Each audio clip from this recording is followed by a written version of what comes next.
I never told my family that I own a $4.6 billion empire. They still see me as a failure. So when they invited me to Christmas Eve dinner to celebrate my brother becoming a CEO, earning $654,000 a year, I knew exactly what they wanted. They wanted to humiliate me. I wanted to see how they treated someone they believed was poor, so I played the part of a naive, broken girl. But the moment I walked through the door, their jaws dropped. And by the end of the night, I was the one deciding their fate. Before I continue this story, let me know where you are watching from in the comments below. Hit like and subscribe if you have ever had to stand up to a toxic family who underestimated your worth. The biting wind of a Chicago winter whipped across my face as I pulled my beat-up 2012 Honda Civic into the circular driveway of the mega mansion owned by my brother Marcus. The driveway was already packed with luxury cars, a shiny testament to the wealth my family worshipped. I parked near the back, wrapping my thrift store coat tightly around my shoulders. I am Maya, 29 years old. 5 years ago, severe depression forced me to drop out of college, and my family promptly disowned me. They threw me out with nothing but a trash bag of clothes. They did not know that the rock bottom they pushed me into became the foundation of my empire. As I stepped into the grand foyer, the heat of the house and the smell of expensive catering washed over me. Before I could even take off my coat, something damp and heavy hit me square in the chest. I caught it reflexively. It was a stained white catering apron. I looked up to see Chloe, the wife of Marcus, standing at the top of the marble staircase. Chloe came from what she loudly proclaimed was old money, though her family was secretly drowning in debt. She looked at me, her blue eyes narrowing with that familiar condescending glare she reserved exclusively for me. It was a look filled with the subtle, insidious microaggressions she loved to use against me. "The catering staff is short-handed tonight, Maya," Chloe announced, her voice echoing through the foyer so the gathering guests could hear. "Go to the kitchen and make yourself useful so you do not take up space in the main hall. We have important people coming, and frankly, you do not fit the aesthetic." I held the stained fabric, feeling the rough cotton against my fingers. I could have laughed. I could have told her that my daily outfit cost more than her entire heavily mortgaged lifestyle. But I simply looked at her and waited. A loud, booming laugh echoed from the adjacent living room. My parents, Winston and Evelyn, strolled into the foyer holding crystal champagne flutes. They were dressed to the nines, dripping in jewelry, and the kind of arrogant pride that always made my stomach turn. They worshipped Marcus, their golden child, the embodiment of black excellence they could parade in front of their church friends. To them, I was the dark stain on their perfect family portrait. "Oh, let her work, Chloe, my mother," Evelyn sneered, taking a sip of her champagne. "It builds character. 5 years ago, she dropped out to be a vagrant in the streets. Now she is crawling back to beg from her successful brother. She should earn her keep." My father Winston nodded in agreement, adjusting his silk tie. "We raised you to achieve greatness, Maya, not to be a burden. Your brother Marcus just secured a CEO position making $654,000 a year. He bought this beautiful home. He married into a good family. And look at you, driving up here in that embarrassing junk on wheels. You are lucky Marcus even allowed you onto the property." The cruelty in their words was so casual, so practiced. They did not ask how I had survived the last 5 years. They did not ask if I was healthy or happy. They only saw a failure who had returned to tarnish their perfect holiday. The irony was suffocating. They thought Marcus was a king for making a few $100,000 a year, completely blind to the fact that I generated that much revenue before I even finished my morning coffee. Just then, the front double doors swung open and Marcus strutted inside. He was wearing a bespoke suit that screamed new money, his chest puffed out with the arrogance of a man who believed the world revolved around him. He saw me standing there holding the apron, and a cruel smirk spread across his face. "Well, look who finally decided to show up," Marcus scoffed, stepping into the foyer. He reached into his pocket and pulled out a set of keys with a shiny Porsche emblem. He casually tossed them at my face. I barely caught them before they hit the marble floor. "Move my car, Maya," he ordered, pointing toward the driveway. "You parked that ugly piece of trash Honda right next to my new Porsche. It is ruining the view from the dining room window. Take these keys and go repark it down the street. You look like a valet anyway in that cheap coat." Chloe giggled from the stairs, descending to wrap her arms around Marcus. You are so generous, honey, giving her a job for the night. Marcus kissed her cheek, then glared at me. Do not scratch the paint, Maya.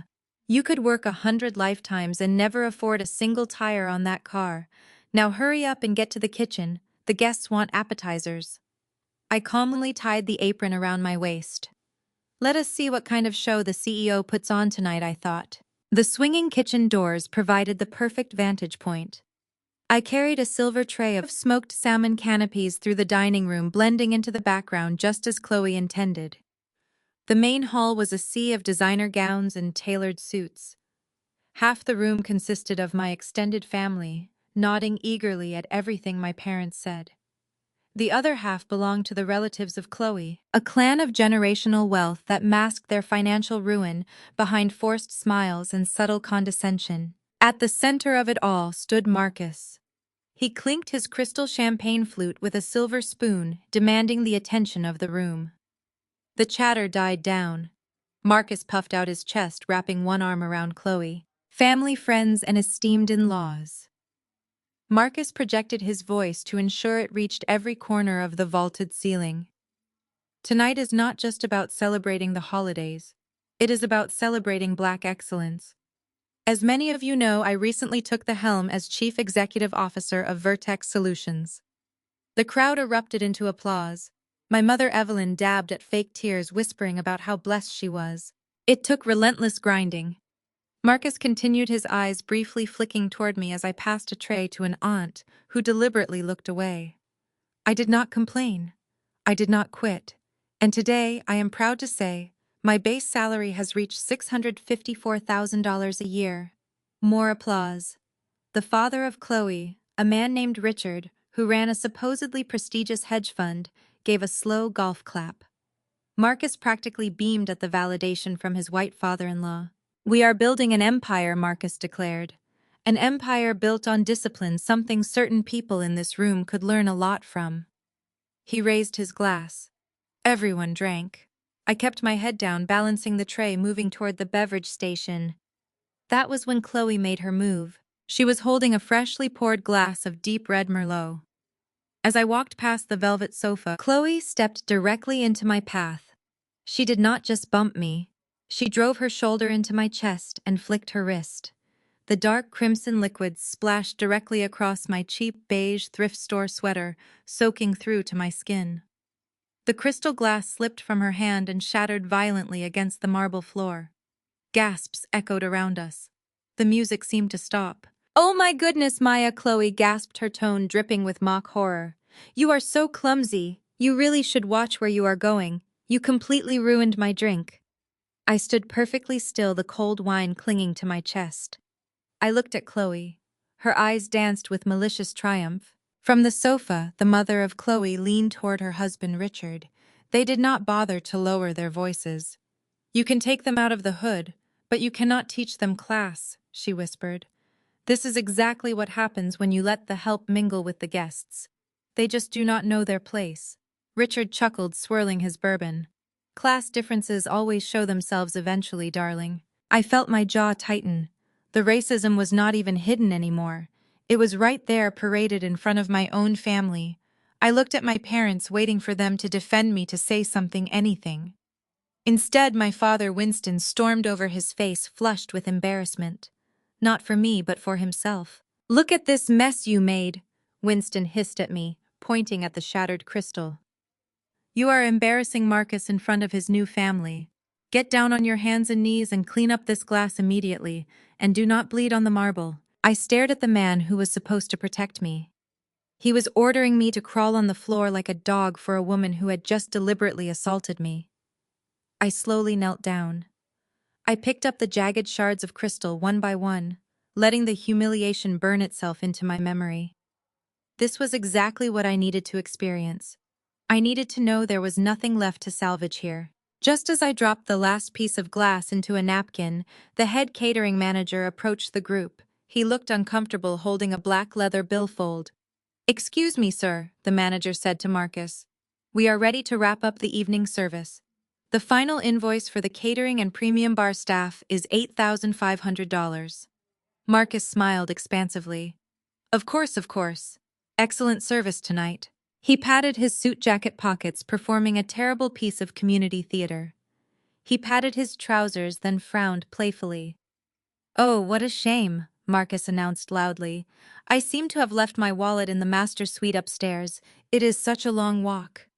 He turned his gaze down to me, still kneeling on the marble floor. Maya, Marcus said, his voice dripping with venomous charity.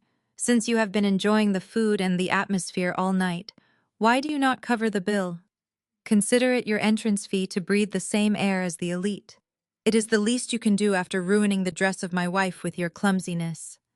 Evelyn laughed from across the room. She probably has to take out another payday loan for that. Or maybe she can wash dishes for the next 10 years to pay it off. The entire room stared at me, waiting for me to break. They wanted me to cry. They wanted me to admit I was broke, to beg for mercy, to run out the front door in shame. I did not argue. I did not shed a single tear.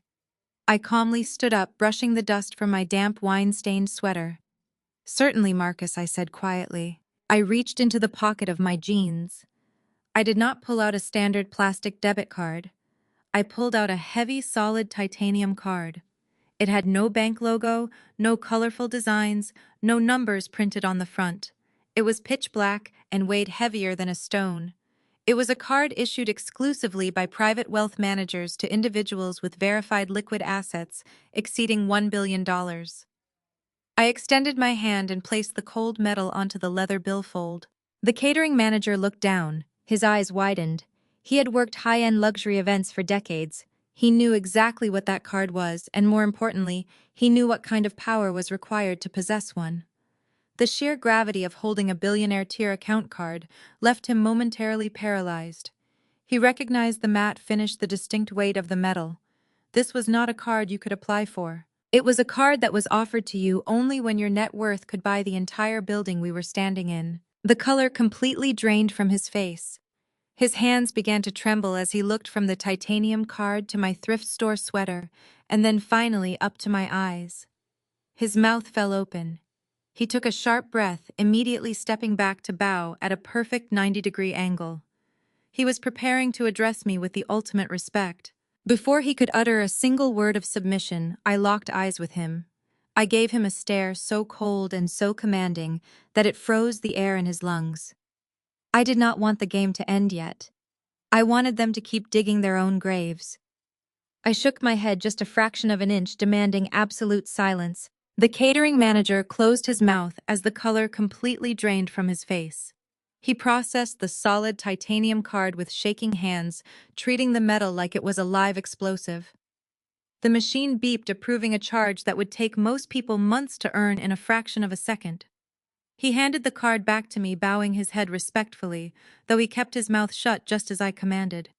He practically ran back to the kitchen, desperate to escape the presence of a silent billionaire. Marcus laughed, clapping his hands together. Evelyn scoffed. They thought it was a credit card with a predatory interest rate, or worse, stolen. I hope you enjoy paying 70% interest on that payday loan, Maya, my mother said, waving her hand dismissively. You always were financially illiterate, racking up debt just to show off in front of your betters. It is truly pathetic. I slid the card back into my pocket, keeping my expression perfectly blank. My father, Winston, was not finished. He walked over to his leather briefcase resting on a side table.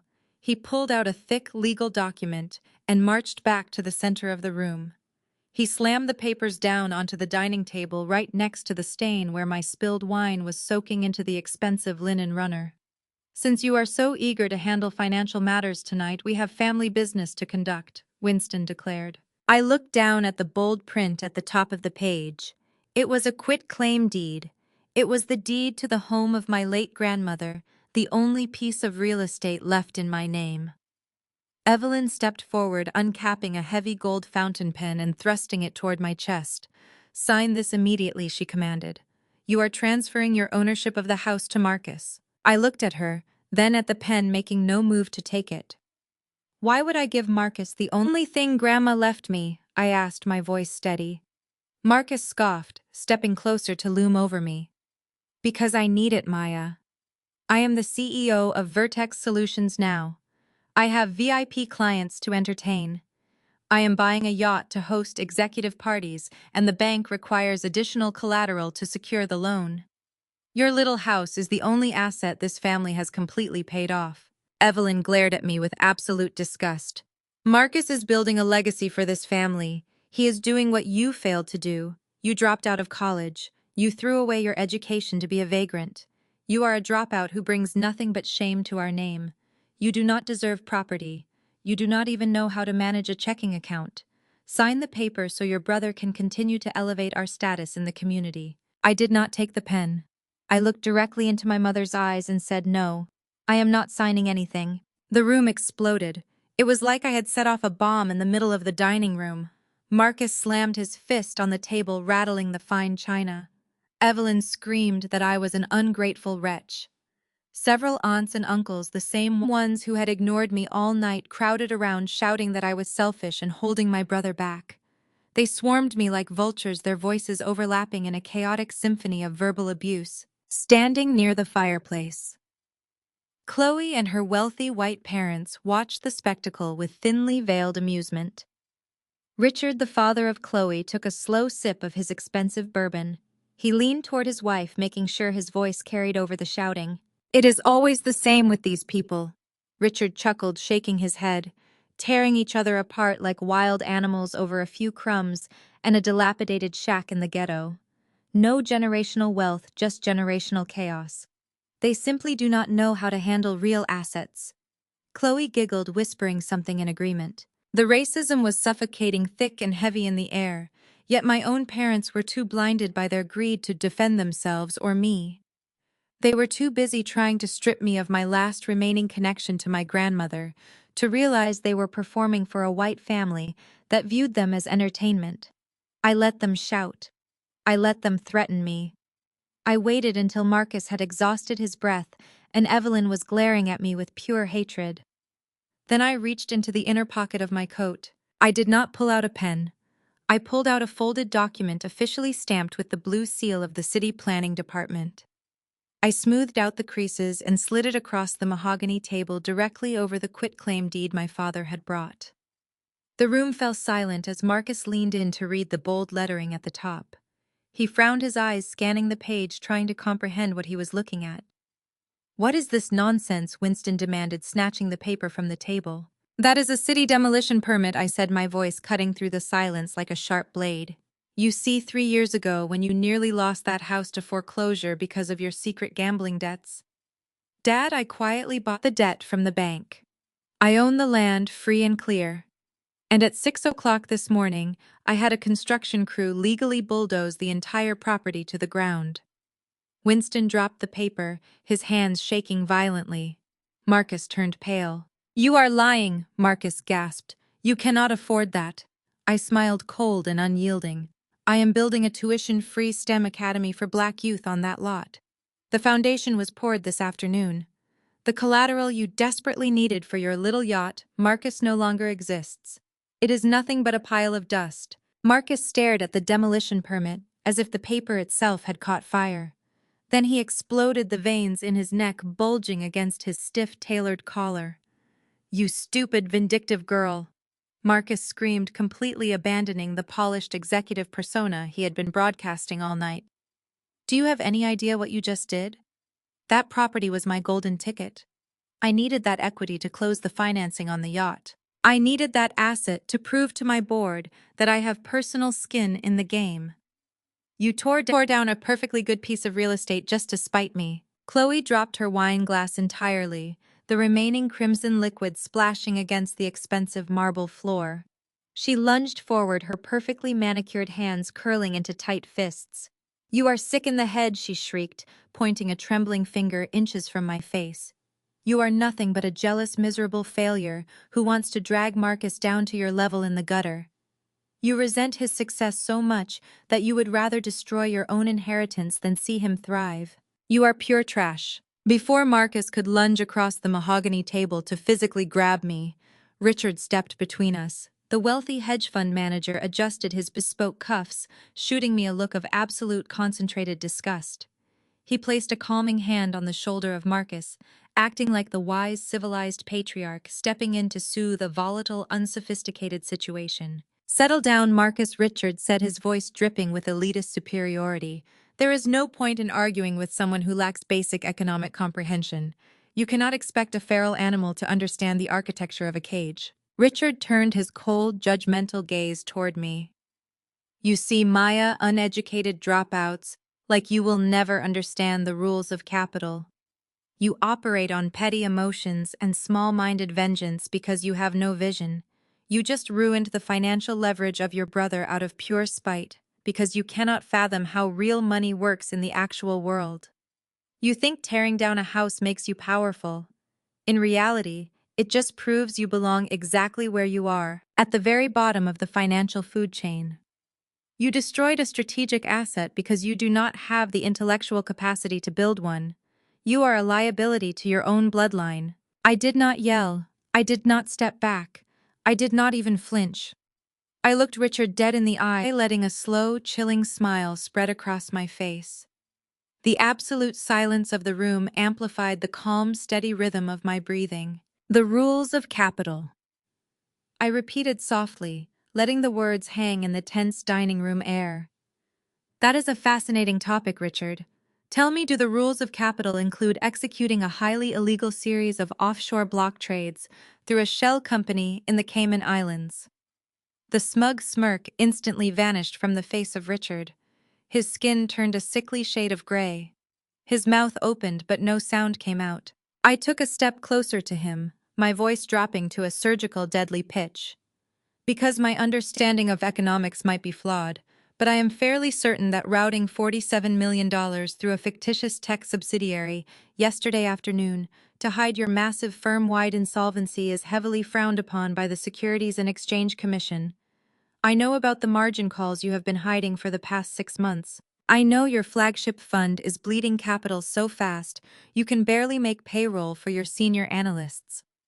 You transferred those toxic assets at exactly 2:00 yesterday, praying that your primary anonymous backer would not notice the massive black hole in your balance sheet.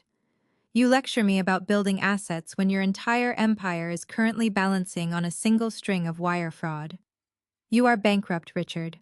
You just have not admitted it to your country club friends yet." The silence in the room was absolute, broken only by the sudden frantic shouting of my mother. "Maya, shut your mouth this instant," Evelyn shrieked, rushing forward to physically stand between me and Richard. "Have you lost your mind? How dare you speak such nonsense and disrespect our elite in-laws? You are making up psychotic lies because you are jealous of their wealth." Winston grabbed my arm, his grip bruising and desperate. "You are a disgrace to this family," he spat, his voice trembling with rage and fear. "Richard is a respected financial genius. You are a college dropout who clearly needs psychiatric help. Apologize to him right now. You are humiliating us in front of the only people who actually matter. Richard, please forgive her. She does not know what she is talking about. She reads conspiracy theories on the internet and thinks she is an expert." I easily twisted my arm out of the grip of my father, keeping my eyes locked on Richard. He was not listening to the frantic, pathetic apologies of my parents.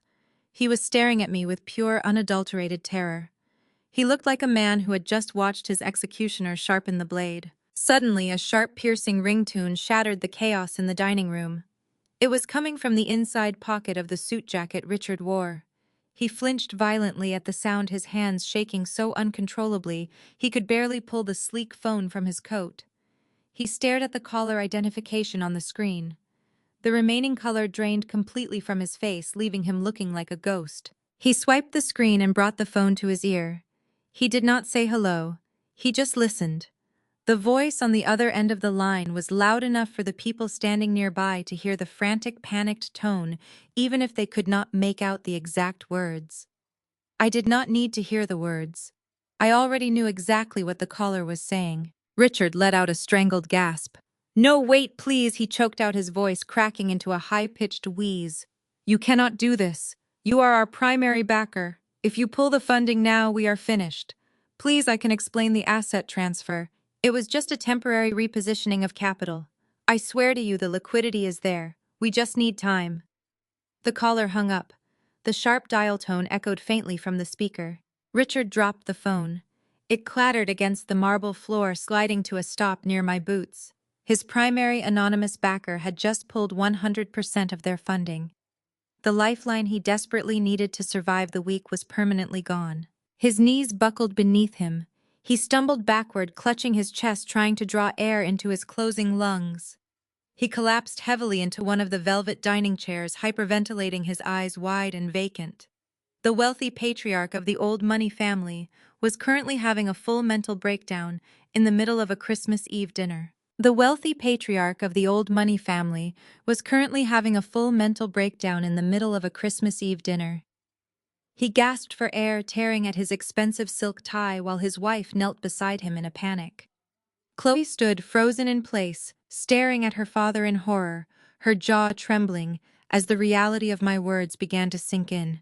For a few chaotic seconds, the entire dining room devolved into a frenzy of panicked whispers and frantic glances as the guests now realized the absolute destruction of their most prestigious and powerful relative. But Marcus could not stand to share the spotlight. He could not tolerate the attention shifting away from his moment of glory, not even for a medical emergency involving his father-in-law. Marcus grabbed his crystal champagne flute from the table and struck it forcefully with a heavy silver spoon. The sharp, piercing sound cut through the murmurs, demanding absolute obedience from every person in the room. "Everyone please," Marcus shouted, projecting his voice with artificial authority. He waved a dismissive hand toward Richard, who was still clutching his chest and struggling to draw a single normal breath now. "Give Richard some space to breathe." The stress of the financial markets can be overwhelming for the older generation. But tonight is a celebration, and we are not going to let petty distractions or the delusions of a college dropout ruin the magnitude of what we have achieved here. Marcus stepped away from the mahogany table and moved to the center of the living room, ensuring he was the focal point of the entire gathering. He adjusted his bespoke jacket, his chest expanding with unchecked arrogance.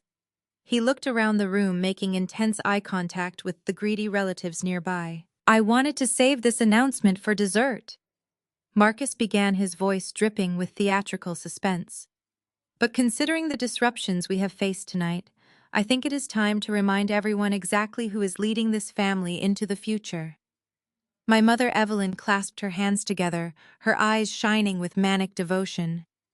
"Tell them, baby," she urged, completely ignoring the fact that her daughter-in-law was currently fanning a hyperventilating man in the corner. Marcus smiled widely. "As of this afternoon, my company Vertex Solutions has officially entered the final stages of a highly historic acquisition deal. We are being bought out by Novatech." A collective gasp ripped through the crowd. Even the relatives who knew nothing about the tech industry knew the name Novatech. It was a $4.6 billion titan, an absolute juggernaut that devoured competitors and dictated market trends across the entire globe. "That is right," Marcus gloated, pacing proudly across the hardwood floor. "A $500 million cash acquisition. And the best part is the notoriously secretive, ruthless chief executive officer of Novatech bypassed dozens of larger firms and personally selected my company to join her massive global empire now. She looked at our portfolio, saw my incredible leadership, and decided Vertex was the golden goose. As soon as the ink dries next week, my personal payout will secure generational wealth for centuries. I am not just a $654,000 employee anymore. I am about to be a half-billionaire." The extended family erupted into deafening cheers. Aunts and uncles clapped their hands, shouting praises.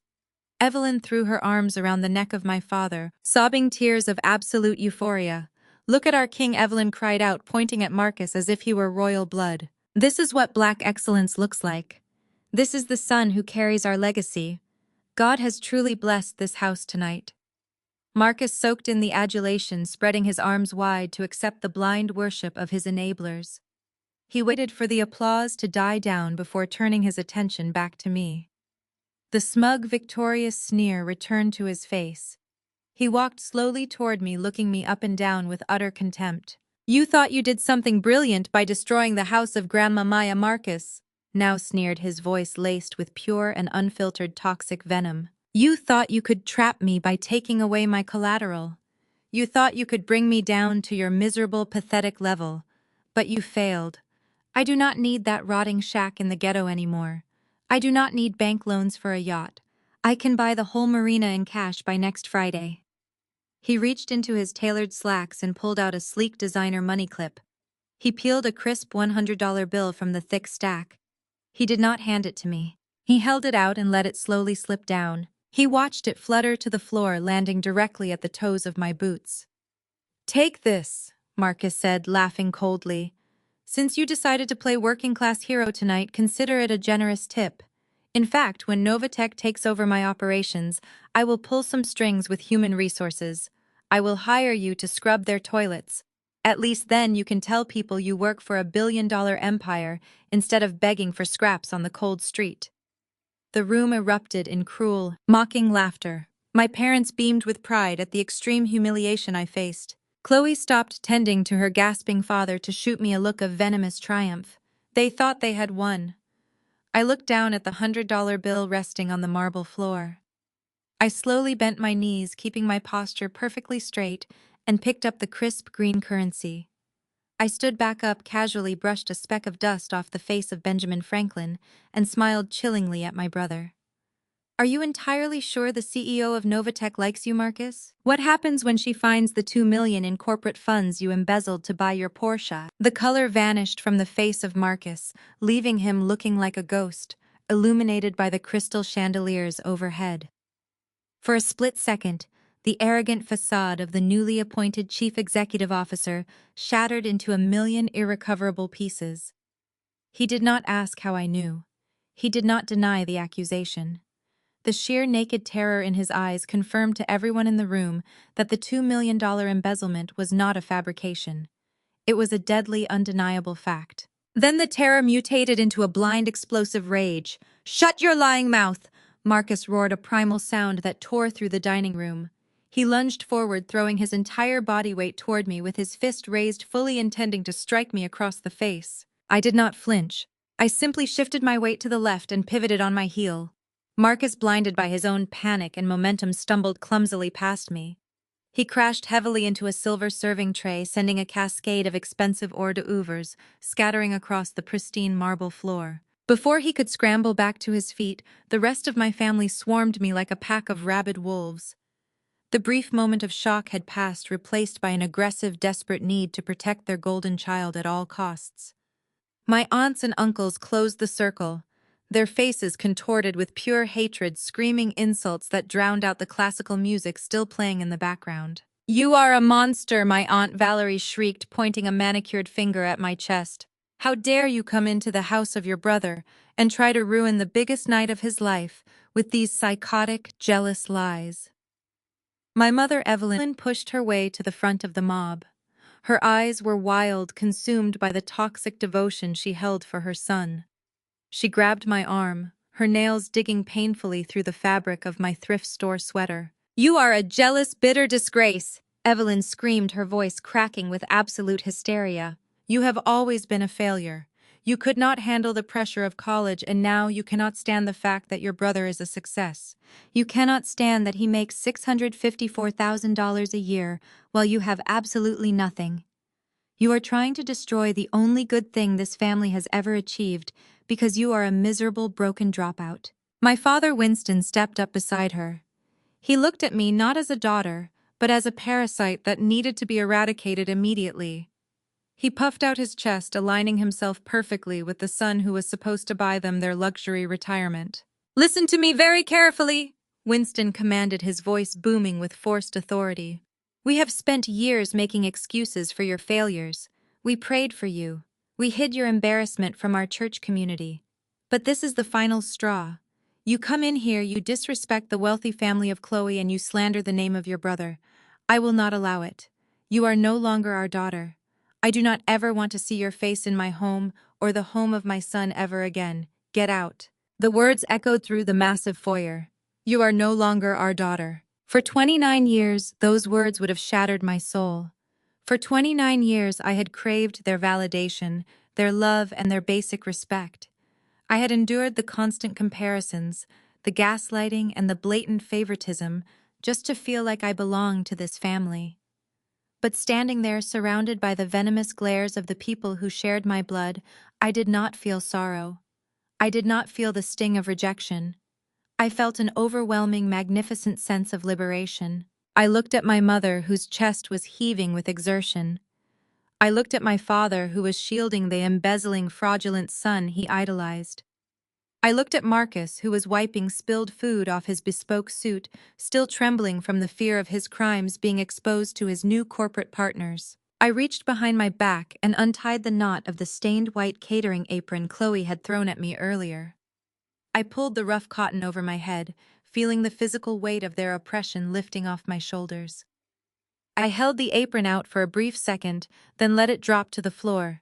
It landed with a soft thud next to the crushed appetizers. My final ounce of patience for this family just evaporated, I said calmly. My voice was not loud, but the icy, absolute finality in my tone made the room fall completely silent. I did not wait for their response. I turned my back on Evelyn Winston and Marcus. I walked toward the towering mahogany front doors with the steady, measured pace of a woman who had just conquered her worst nightmare. I was leaving the abuse behind permanently. Chloe scoffed loudly behind me, trying to reclaim the upper hand. "Good riddance to you," she sneered. "Go right back to whatever dumpster you crawled out of." I reached out and grasped the heavy brass handle of the front door.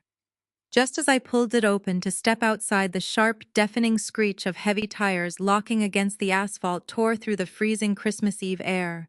The sound was so aggressive and sudden that several guests behind me screamed in shock. I stepped out onto the sprawling front porch.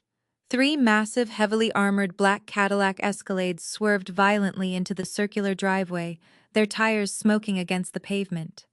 They moved in perfect tactical synchronization, completely blocking the driveway and trapping the brand-new Porsche Marcus had bragged about all evening. The grills of the Escalades gleamed under the exterior security lights. All three vehicles slammed into park simultaneously. Their hazard lights began flashing in a blinding, aggressive rhythm. The heavy reinforced doors of the lead Escalade swung open simultaneously. The synchronized thud echoed like a gavel striking a block of solid oak. A team of men dressed in impeccably tailored charcoal gray suits stepped out into the freezing winter air. They moved with the cold mechanical precision of a military unit executing a raid. At the front of the formation strode Harrison Sterling. As the chairman of the board for Vertex Solutions, Sterling was a legendary figure in the corporate world, a man known for dismantling companies and devouring executives who failed to meet his impossible standards. He did not bother ringing the doorbell. He did not wait for an invitation. His security detail reached forward and threw the massive mahogany front doors of the mansion wide open. A violent gust of icy wind swept into the grand foyer, extinguishing the decorative candles and sending a shiver through the wealthy guests. The string quartet stopped playing instantly. The heated, chaotic dining room fell into a dead, terrified silence. Sterling marched across the threshold, his polished leather Oxfords echoing sharply against the marble floor. I was flanked by 6 elite corporate auditors, clutching metal briefcases, and a team of ruthless lawyers whose faces displayed absolutely zero emotion. They fanned out across the entryway, physically blocking the exits and securing the room with intimidating authority. Marcus froze. The vein that had been bulging in his neck just moments before suddenly vanished. His aggressive, violent posture evaporated, replaced entirely by the desperate, sycophantic panic of a mid-level employee caught off guard by the ultimate boss. He recognized Chairman Sterling immediately. His eyes darted from the fleet of vehicles outside to the briefcases in the hands of the auditors. The gears in his head spun wildly until his massive ego settled on the only conclusion his narcissism would allow. He actually believed they were here to celebrate him. Marcus slapped his hands against his bespoke suit jacket, frantically brushing off the invisible crumbs from his earlier stumble. He shot a frantic, commanding glare at my mother. "Get the premium champagne from the cellar right now," Marcus hissed under his breath, his voice trembling with manic excitement. "Do not just stand there, Evelyn. Move. This is the chairman. They are here for the Novatech buyout celebration." Evelyn gasped, her hands flying to her pearl necklace. Her eyes lit up with renewed fanatical worship for her golden child. She elbowed my father, whispering frantically about how Marcus was so important that billionaires were making house calls on Christmas Eve. Chloe immediately dropped her snide, racist posturing. The facade of the furious elite white heiress vanished. She smoothed down her designer dress, plastered on a sickeningly sweet artificial smile, and rushed to stand shoulder to shoulder with Marcus. She positioned herself perfectly desperate to look like the sophisticated, supportive executive wife, ready to welcome her new billionaire peers into her home. She even kicked a stray piece of shattered crystal under the rug to hide the evidence of her earlier tantrum. Chairman Sterling, what an absolute unexpected honor! Marcus projected his voice, stepping forward with his chest puffed out and a greasy, eager smile plastered across his face. He extended his right hand, ready to shake the hand of the man who held his corporate future. I was just telling my family about the monumental acquisition. We are absolutely thrilled to finalize the Novatech paperwork next week. Please come into the dining room. Let me pour you a drink. Harrison Sterling did not slow his pace. He did not smile. He did not even look at the outstretched hand of my brother. Sterling walked straight past Marcus, with the chilling indifference of a man walking past a piece of discarded furniture. The eager, sycophantic smile on the face of Marcus shattered. His extended arm hung suspended in the empty air, looking utterly pathetic. Chloe gasped softly, her fake smile freezing as the team of dark-suited auditors marched past her, deliberately stepping around her, as if she were completely invisible. The elite legal team moved into the dining room, their eyes cold and calculating, assessing the terrified relatives who were now backed against the walls. Evelyn stepped forward, attempting to block the path of the imposing chairman to defend her son. "Excuse me, sir," Evelyn demanded, her voice shrill with indignant confusion. "My son is the chief executive officer of your company. You will address him with the proper respect in his own home." Sterling ignored my mother completely. He did not acknowledge her existence. His sharp, dark eyes scanned the silent, tense room. He looked past the weeping father of Chloe, past the shattered appetizers on the floor, and past the furious, bewildered glares of my aunts and uncles. His eyes locked onto me. I was standing near the doorway, the stained catering apron discarded at my feet, my thrift store coat draped over my arm. I had not moved a single muscle since the doors flew open. I held his gaze with absolute, unyielding authority. The entire room held its collective breath as the most powerful man in the building changed his trajectory. He did not look at the expensive artwork on the walls. He did not look at the luxury vehicles outside. He only looked at the woman they had just disowned. Chairman Sterling bypassed everyone, leaving a trail of stunned, speechless relatives in his wake. He stopped exactly 2 feet in front of me. He planted his feet firmly together, adjusted the lapels of his immaculate suit jacket, and then did something that made the jaw of my brother hit the floor. He bowed deeply and respectfully. "Apologies for the intrusion, Chairman," Maya Sterling said, his voice echoing loudly through the silent mansion. "The forensic audit is complete. The assets of Marcus have been entirely frozen per your exact orders. The entire sum has been securely locked away into the corporate holding accounts until your final executive ruling is rendered." A collective gasp rippled through the grand foyer, uniting my extended family and the wealthy in-laws of Chloe in absolute unified horror. The silence that followed was so heavy it threatened to crack the marble beneath our feet. Marcus let out a sharp, breathless laugh. His eyes darted between Chairman Sterling and me, his brain completely short-circuiting as it tried to reject the reality standing right in front of him. "This is a joke!" Marcus choked out, his voice cracking into a high pitch of pure desperation. "Harrison, what kind of sick prank is this? You do not bow to her. She is my broke college dropout sister. She came here in a junk car to beg for money. Tell them this is a test for the acquisition. Tell me you hired her to play some kind of corporate loyalty game." I did not let Chairman Sterling answer. I rolled my shoulders back and let my spine straighten completely. The submissive, quiet posture I had maintained all evening vanished instantly. I raised my chin, locking my eyes onto my brother with the cold, calculated precision of an apex predator finally cornering wounded prey. "There is no prank, Marcus," I said, my voice projecting across the room with a calm, lethal authority that made my father physically flinch. "I am not here to beg for scraps from your table. I am the table." I took a slow, deliberate step forward into the center of the grand foyer.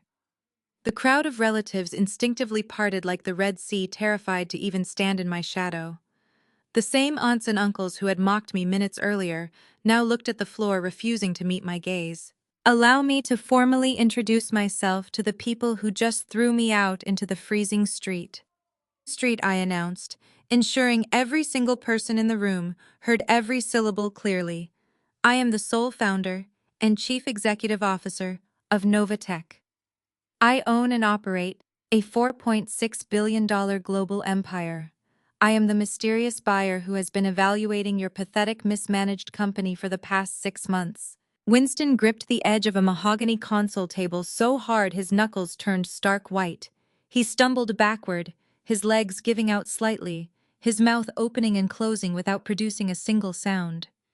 The reality of his colossal mistake was suffocating him. "You want to know where I have been for the last 5 years?" I asked, turning my gaze to my mother, who was currently shaking like a leaf in a hurricane. "You want to know what happened after you packed my belongings into trash bags and threw me out into the winter snow because my depression was too embarrassing for your upscale church friends? I slept in bus stations. I worked 4 grueling minimum wage jobs. I coded software algorithms on a cracked laptop in a public library while you told all your country club friends I was a worthless vagrant. I built Novatech from the absolute bottom of the gutter you kicked me into. I turned my trauma into a multi-billion-dollar syndicate while you took out secret second mortgages just to pretend you were rich." Chloe backed away, bumping hard into a towering floral arrangement. Her pristine white elite superiority complex was entirely shattered. She clutched her expensive pearl necklace, her hands trembling violently. "But you are wearing rags!" Chloe stuttered, her eyes wide with terror as she looked at my thrift store sweater. "You are serving appetizers. You parked a rusty car in my driveway." I looked at my sister-in-law with absolute disgust. "I wore this to see how you treat people who have nothing. I wanted to see if the millions of dollars Marcus handed you had bought you even an ounce of basic human decency. Clearly it only amplified your racism and your greed. My net worth is greater than the gross domestic product of small countries, Chloe. I could buy your bankrupt father and his entire fraudulent hedge fund with the spare change in my couch cushions. You are not elite. You are a parasite." The reality of the situation finally crushed the remaining defiance out of my parents. They were looking at a billionaire. They were looking at the ultimate embodiment of success, wealth, and absolute power. And they had just spent the last 2 hours treating her like vermin, ordering her to scrub floors and pick up broken glass. Evelyn suddenly let out a loud theatrical sob. The survival instincts of a raging narcissist kicked in instantly. She completely ignored the fact that she had just publicly disowned me, insulted my intelligence, and ordered me out of her sight. She wiped her eyes, plastered a look of absolute manic maternal devotion on her face, and threw her arms wide open. "Maya!" Evelyn cried out, her voice dripping with artificial warmth as she took a hesitant step toward me.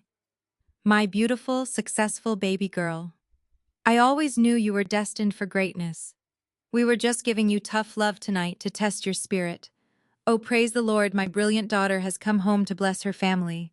She lunged forward to wrap her arms around my neck, desperate to claim her share of the billions I had just announced, desperate to secure her lavish retirement. I calmly took one step backward, slipping effortlessly out of her reach. Her empty arms grasped at the air, leaving her looking foolish and desperate in front of the entire party. I stared coldly into the eyes of my mother, feeling absolutely no emotion for the woman who birthed me. "You disowned me exactly 10 minutes ago," I stated, my voice echoing like a heavy wooden gavel striking a judge desk. "I am not your baby girl, and I am certainly not your blessing. I am your reckoning." I gestured toward the imposing executives and corporate auditors standing at attention behind me. "Now please step aside," I commanded, stripping away any remaining trace of familial relation. "I am here in my capacity as the buyer of your son's company, and I have business to conduct." I walked right past the trembling figure of my mother, leaving her grasping at the empty air. The grand foyer, which had been loud with insults and drunken laughter just half an hour ago, was now as silent as a tomb. I snapped my fingers. The lead attorney from my corporate legal team stepped forward immediately. He placed his titanium briefcase onto the nearest marble table, snapped the locks open, and pulled out a stack of heavily bound folders marked with bright red confidential tabs. I did not just come here to officially cancel the $500 million acquisition of Vertex Solutions, I announced, making sure my voice reached every corner of the room. I came here to explain exactly why Novatech is pulling out of the deal. I took the top folder and tossed it directly onto the shattered crystal glass, still littering the floor. The pages spilled out, revealing highlighted bank statements and internal routing numbers. Marcus looked down at the documents, his knees physically giving out. He had to grab the edge of the stair banister just to stay standing. Over the last 4 months, my forensic audit team uncovered a massive discrepancy in the quarterly earnings report of your company. I continued staring my brother down. You were not a brilliant executive. You were just a common thief in a bespoke suit. You created 3 dummy vendor accounts and authorized fraudulent invoices. You funneled over $2 million of company revenue directly into your personal offshore accounts. You cooked the books to buy that ridiculous Porsche sitting in the driveway. You stole investor capital to pay the mortgage on this mega mansion and to fund the fake old money lifestyle your racist wife parades around. You bled your own company dry just to look rich on the internet. Marcus opened his mouth to deny it, but no words came out. He looked to his board chairman for salvation, but Harrison Sterling only stared back with absolute chilling disgust. Sterling took one step forward, adjusting his tie with lethal precision. Marcus, as chairman of the board, it is my duty to inform you that your tenure as chief executive officer is effectively terminated. Sterling declared, his voice cutting through the room like a freshly sharpened blade. You are stripped of all corporate authority. Your security clearance has been revoked. The $654,000 salary you have been bragging about all night is voided under the gross misconduct clause of your employment contract. Furthermore, you will not receive a single cent of severance. Vertex Solutions is officially demanding immediate restitution for the $2 million you embezzled, plus damages. Marcus let out a pathetic, strangled sob. He dropped to his knees on the marble floor, completely ruining his expensive trousers. Harrison, please, Marcus begged, his hands clasped together in pure desperation. I can fix this. I just needed a little liquid capital to secure my social standing. I was going to pay it back after the Novatech buyout cleared. You cannot take my salary. I have loans. I have country club dues. I will lose the house. Sterling looked down at him without a single ounce of pity. You already lost the house, Marcus. The company will be seizing all assets purchased with stolen funds. You are ruined. Seeing her entire lavish existence evaporating before her eyes, Chloe completely lost her mind. The sophisticated, elite white heiress persona vanished, replaced by an aggressive, desperate fury. She lunged forward, stepping over her sobbing husband, and pointed a trembling, manicured finger directly at my face. You cannot do this to us! Chloe shrieked, her voice echoing shrilly off the vaulted ceilings. You think you are so smart because you have some tech company, but you are nothing. You are just a bitter ghetto dropout trying to play God. You have no idea who you are messing with. My family has real power. We have generational wealth. We have political connections that can crush your entire operation by tomorrow morning. You have absolutely no right to walk into my beautiful home and destroy the perfect life I built. I will call my father right now and have his hedge fund lawyers bury you in litigation. We will tie you up in court for the next 20 years. We will sue you for defamation, breach of contract, and emotional distress. We will take every single penny of your precious billionaire empire and leave you begging on the street where you belong. I did not raise my voice. I did not react to her racist venom. I slowly turned my head away from the screaming woman and directed my gaze toward the dining room. Sitting slumped in an upholstered chair was Richard, the father of Chloe. He was still clutching his chest, his skin a terrifying shade of gray, sweating profusely as he hyperventilated from the phone call he had received earlier. I walked slowly toward him, the clicking of my boots echoing in the massive hall. Chloe trailed behind me, still screaming threats about her powerful father and his unstoppable lawyers. I stopped right in front of Richard, looking down at the broken man who had insulted my intelligence just moments ago. Richard, I said calmly, making sure Chloe heard every single word. Did your daughter not get the memo about your phone call? Chloe stopped screaming. She looked from me to her father, suddenly noticing his catastrophic physical state. Daddy, what is wrong? She demanded. I looked back at Chloe, offering a smile devoid of any warmth. Novatech was the primary anonymous backer keeping his fraudulent hedge fund afloat. I revealed, my voice ringing out with absolute finality. I pulled your funding exactly 1 hour ago. My team discovered your firm was built entirely on illegal redlining, racial discrimination, and predatory lending against black neighborhoods. You do not have an army of lawyers, Chloe. You do not have generational wealth. Your old money is officially gone forever. Chloe let out a breathless, hollow gasp as her father slumped completely sideways into his dining chair. His skin was the color of wet ash, his chest heaving violently as he suffered the immediate physical consequences of massive financial ruin. Chloe fell to her knees beside him, clawing at the thick carpet. Her entire identity, the pristine elite white heiress persona she had weaponized against me all evening, was a total fabrication funded by the very marginalized communities she despised. She looked up at me, her designer makeup running down her face in dark, ugly streaks. She opened her mouth to scream, but the absolute destruction of her family fortune left her completely mute. She was nothing now. She was worse than nothing. She was the broke, fraudulent wife of an embezzler. The catastrophic collapse of Richard and his offshore hedge fund finally shattered the last remaining delusion held by my parents. Evelyn and Winston stood frozen in the center of the grand foyer. They looked from the weeping form of Chloe to the disgraced, panicked figure of Marcus, and then finally to the imposing corporate executives flanking my sides. The reality of the power dynamic in the room settled over them like a suffocating blanket. The golden child was a criminal facing millions in corporate restitution. The elite in-laws were bankrupt frauds facing federal prison.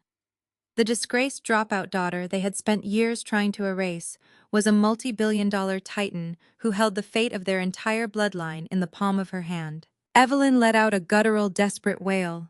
She scrambled across the marble floor, her expensive holiday gown dragging through the spilled wine and crushed appetizers. She dropped heavily to her knees right at my boots. Winston immediately followed, his arrogant pride entirely broken. He collapsed to his knees beside his wife, looking up at me with terrified, tear-filled eyes. "Maya, please," Evelyn begged, grabbing the hem of my thrift store coat with trembling hands. Her voice was hysterical, dripping with a sudden manufactured maternal desperation. "You cannot do this. You have to stop this right now. You have all the money in the world. You are a billionaire. You can easily pay back the $2 million Marcus took. You can fix this with a single phone call to your lawyers. He is your brother. Blood is thicker than water. We are a family. You cannot send your own flesh and blood to a federal prison." Winston nodded frantically, reaching out a shaking hand to grasp my wrist.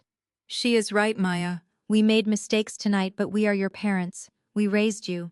You have to show mercy to your brother. We are a family. You cannot destroy us like this."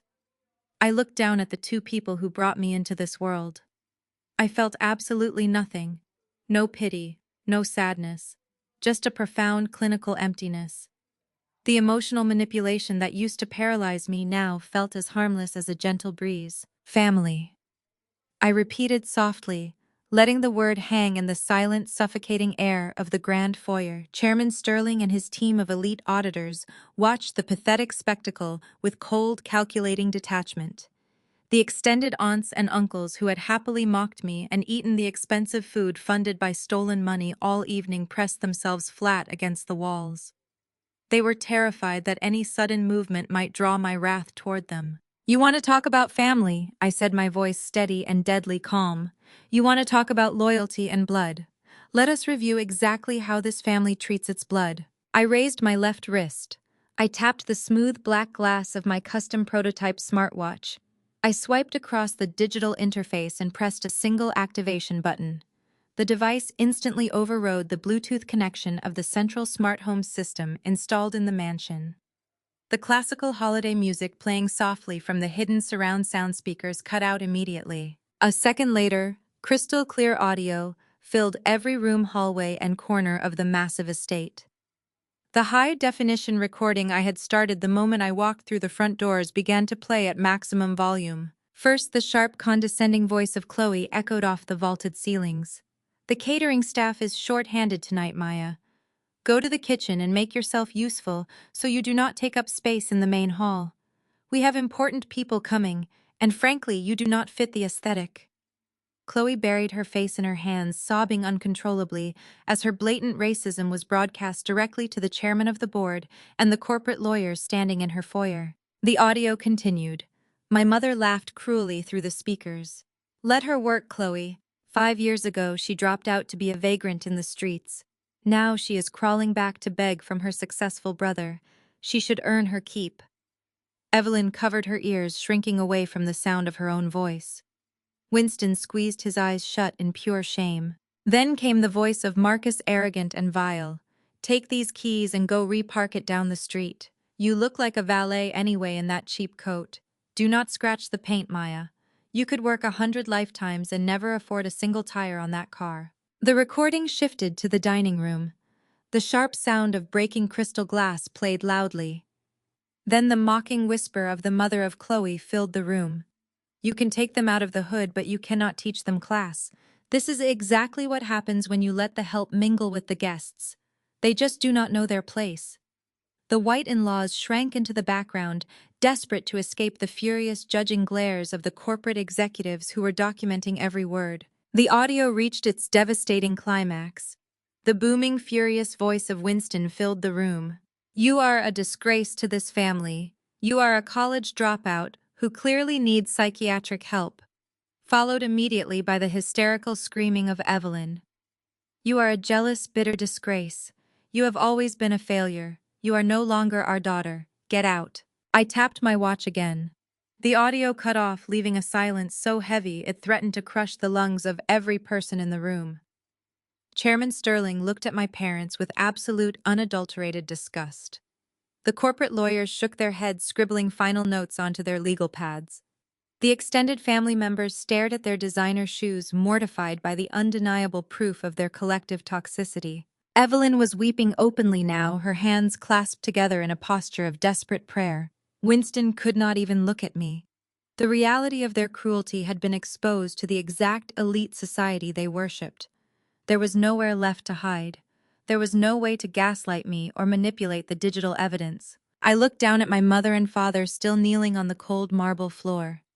I spoke with the chilling, absolute authority of a woman who had finally severed the chains of her abusers.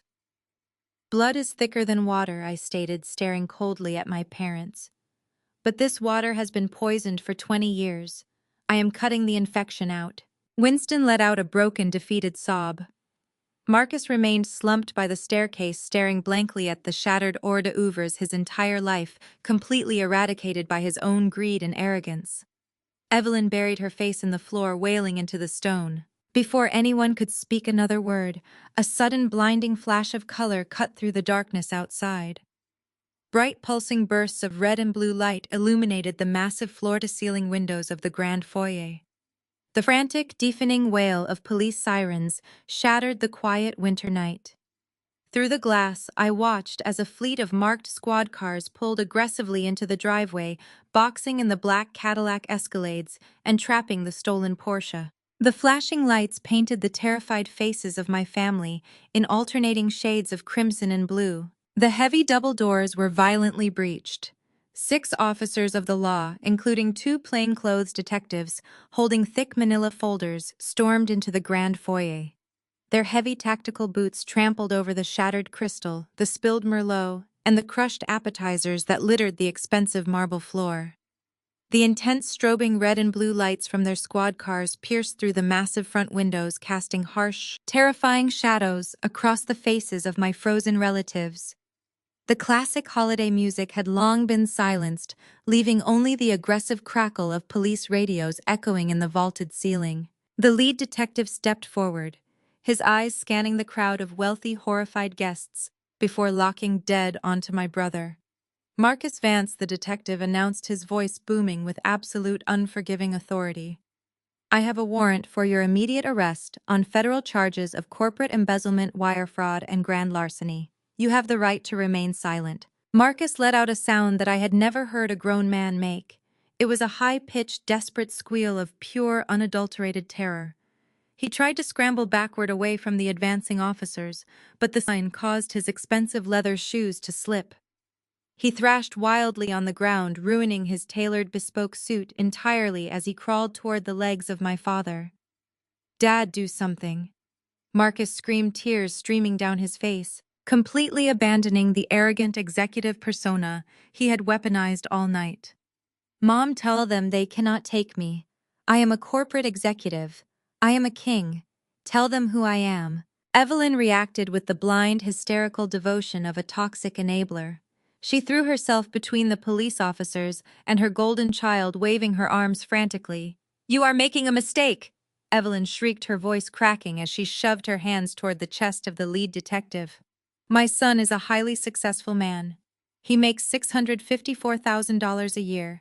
He is an upstanding member of our church community. You are targeting him because he is a successful black man. This is a misunderstanding. Take this woman instead." She pointed a shaking finger directly at me. "Maya is the one causing trouble. Arrest her." The detective did not even flinch. He swatted the hand of my mother away with a swift, irritated motion. "Ma'am, step back immediately, or you will be arrested for obstruction of justice and assaulting a police officer," he warned, reaching for his utility belt. Winston panicked, grabbing Evelyn by the waist and violently yanking her backward to save himself from getting dragged into a federal crime. Realizing that her usual tactics of screaming and manipulation held zero power over federal authorities, Evelyn turned her wild, desperate eyes toward me. The woman who had just formally disowned me, who had called me a bitter disgrace 10 minutes ago, suddenly dropped to her knees. She crawled toward my boots, her hands clasped in prayer. "Maya, you have to fix this." Evelyn sobbed, the hypocrisy radiating from every pore of her body. "You are a billionaire. You own a $4.6 billion empire. You have an army of corporate lawyers right behind you. Pay his bail, write a check to the police. Do whatever it takes to keep your brother out of a jail cell. We are your family. You owe us your protection." I looked down at the woman kneeling in the wine and dirt. I slowly crossed my arms over my chest, feeling the absolute untouchable power of my position. I did not raise my voice. I spoke with a quiet, lethal calm that carried across the entire room. "He threw a crumpled $100 bill at my feet earlier tonight," I reminded her, ensuring the police and the corporate executives heard every word. "He told me to use it after he hired me to scrub toilets. Let him use that for the bail bondsman. I am not spending a single cent of my empire to save a thief." The rejection hit Evelyn like a physical blow. She collapsed onto the floor, wailing into her hands. But the most spectacular reaction did not come from my parents. It came from Chloe. The elite racist white heiress had been watching the entire scene unfold with wide, horrified eyes. Her brain was rapidly processing the brutal reality of her situation. Her father was currently clutching his chest in the dining room, his hedge fund entirely bankrupt by my command. The mansion she was standing in had been purchased with embezzled funds and would be seized by federal authorities. Her generational wealth was a total lie, and her husband was now a penniless felon headed for a concrete cell. Marcus reached out a trembling, desperate hand toward his wife. "Chloe, baby, call your father," Marcus begged, his voice hoarse with panic. "Have him send his legal team. We can fight this together." Chloe stared at the outstretched hand of the man she had proudly flaunted all night. Her face twisted into a mask of pure, vicious revulsion. She took a sharp step back, violently kicking the hand of Marcus away from her designer dress. "Do not touch me, you broke, pathetic criminal!" Chloe screamed at the top of her lungs, her voice echoing with venomous hatred. "You lied to me. You told me you were wealthy. You dragged me into this mess and destroyed my family name. I am not spending the best years of my life visiting a federal prison." Chloe frantically grabbed her left hand. She gripped the massive diamond wedding ring Marcus had bought with stolen corporate funds. She ripped the ring off her finger with such force it left a red mark on her skin. She wound up her arm and threw the heavy diamond directly at the chest of Marcus. It struck his jacket with a sharp smack before bouncing away into the shadows. "I want an immediate divorce," she shrieked, backing away from him as if he carried a deadly disease. "I never want to see your lying, fraudulent face again." The ultimate betrayal from the woman he worshipped broke Marcus completely. He let out a loud, agonizing wail. The two police officers did not give him time to mourn his ruined marriage. They grabbed him by the shoulders and hauled him roughly to his feet. Marcus kicked and thrashed, but he was completely powerless. The cold, heavy steel handcuffs snapped around his wrists with a loud, distinct click that signaled the absolute end of his life. The officers marched him roughly through the grand foyer, shoving him toward the open front doors. The biting winter wind hit his tear-stained face. The flashing red and blue lights illuminated the massive crowd that had gathered outside. Every single neighbor in the wealthy, exclusive gated community was standing on their lawns wrapped in winter coats, holding up their phones to record the spectacle. Marcus is handcuffed and dragged out of his own lavish Christmas party, sobbing uncontrollably while the entire neighborhood watches. The heavy front doors slammed shut, cutting off the wails of my brother and the murmurs of the neighborhood crowd. The flashing red and blue lights continued to paint the grand foyer through the frosted glass panels, an inescapable reminder of the absolute ruin that had just occurred. Inside the mansion, the air was thick with the scent of spilled wine and pure, unadulterated fear. While my parents remained paralyzed on the floor, staring at the closed door where their golden child had just been dragged away, another desperate movement caught my eye. Richard, the father of Chloe, had somehow found the strength to push himself up from his dining chair. The sheer terror of federal prison had apparently cured his hyperventilation. His face was slick with a cold sweat. His wife was frantically stuffing her diamond jewelry into her designer clutch, her hands shaking violently. They were not looking at their daughter, who was still kneeling in shock near the staircase. They were looking at the hallway that led to the catering kitchen and the rear exit of the estate. They knew the press was gathering on the front lawn, drawn by the police sirens outside. They knew their fraudulent hedge fund was collapsing. They wanted to slip out the back door and shred every document in their home office before the authorities caught wind of their insolvency. They moved with the desperate scurry of rats fleeing a sinking ship. Richard grabbed the arm of his wife, pulling her toward the arched doorway of the kitchen. They did not make it. I stepped directly into the center of the archway, completely blocking their escape route. I crossed my arms and stared down at the wealthy patriarch who had insulted my intelligence. Richard stopped dead in his tracks. He nearly collided with me, but his survival instincts forced him to stumble backward. His wife let out a sharp gasp, clutching her purse to her chest like a shield. "Going somewhere so soon?" Richard, I asked. "The party is just getting started. I thought you wanted to stay and teach me a bit more about the rules of capital." "Please," Richard whispered, his voice cracking into a very pathetic, high-pitched wheeze. "Move out of the way. We have nothing to do with Marcus. We have nothing to do with this family. We need to leave right now." I did not budge an inch. "You had plenty to do with this family when you were drinking the expensive bourbon Marcus bought with stolen money," I reminded him. "You had plenty to say when you were standing in this exact room calling my people feral animals who fight over scraps. You had plenty of elite superiority when you told me I belonged at the bottom of the financial food chain. Now that the bill is due, you want to sneak out the back door like a coward." His wife tried to push past him. "You cannot hold us hostage," she shrieked, her voice shaking with panic. "We are respectable people. We are not criminals like your brother." "Respectable people," I repeated, letting out a short, hollow laugh. "That is a fascinating choice of words. Respectable people do not illegally route $47 million through the Cayman Islands to hide their margin calls. Respectable people do not build their generational wealth by redlining black neighborhoods and denying loans to hardworking families." Richard looked like he was going to vomit. "How do you know all of that?" he gasped. "I am the chief executive officer of Novatech," I stated coldly. "My intelligence division knows every single keystroke your firm makes. I did not just pull your funding tonight. I also forwarded your entire encrypted trading log to the Securities and Exchange Commission and the federal regulators. I tipped them off an hour ago. By the time you get back to your office, federal agents will already be boxing up your hard drives. There is no back door out of this, Richard. You are going to lose absolutely everything." The wife of Richard dropped her designer clutch. It hit the floor, spilling expensive cosmetics and diamonds across the hardwood. Richard let out a low, defeated groan and sank against the wall, sliding down until he was sitting on the floor, burying his face in his trembling hands. A sudden, piercing scream echoed from the foyer. It was Chloe. She had heard every single word. She was still kneeling in the spilled wine, but the reality of her new existence had finally crushed her entirely. Her pristine elite white heiress facade was completely shattered. Her husband was a felon who had humiliated her on a spectacular level.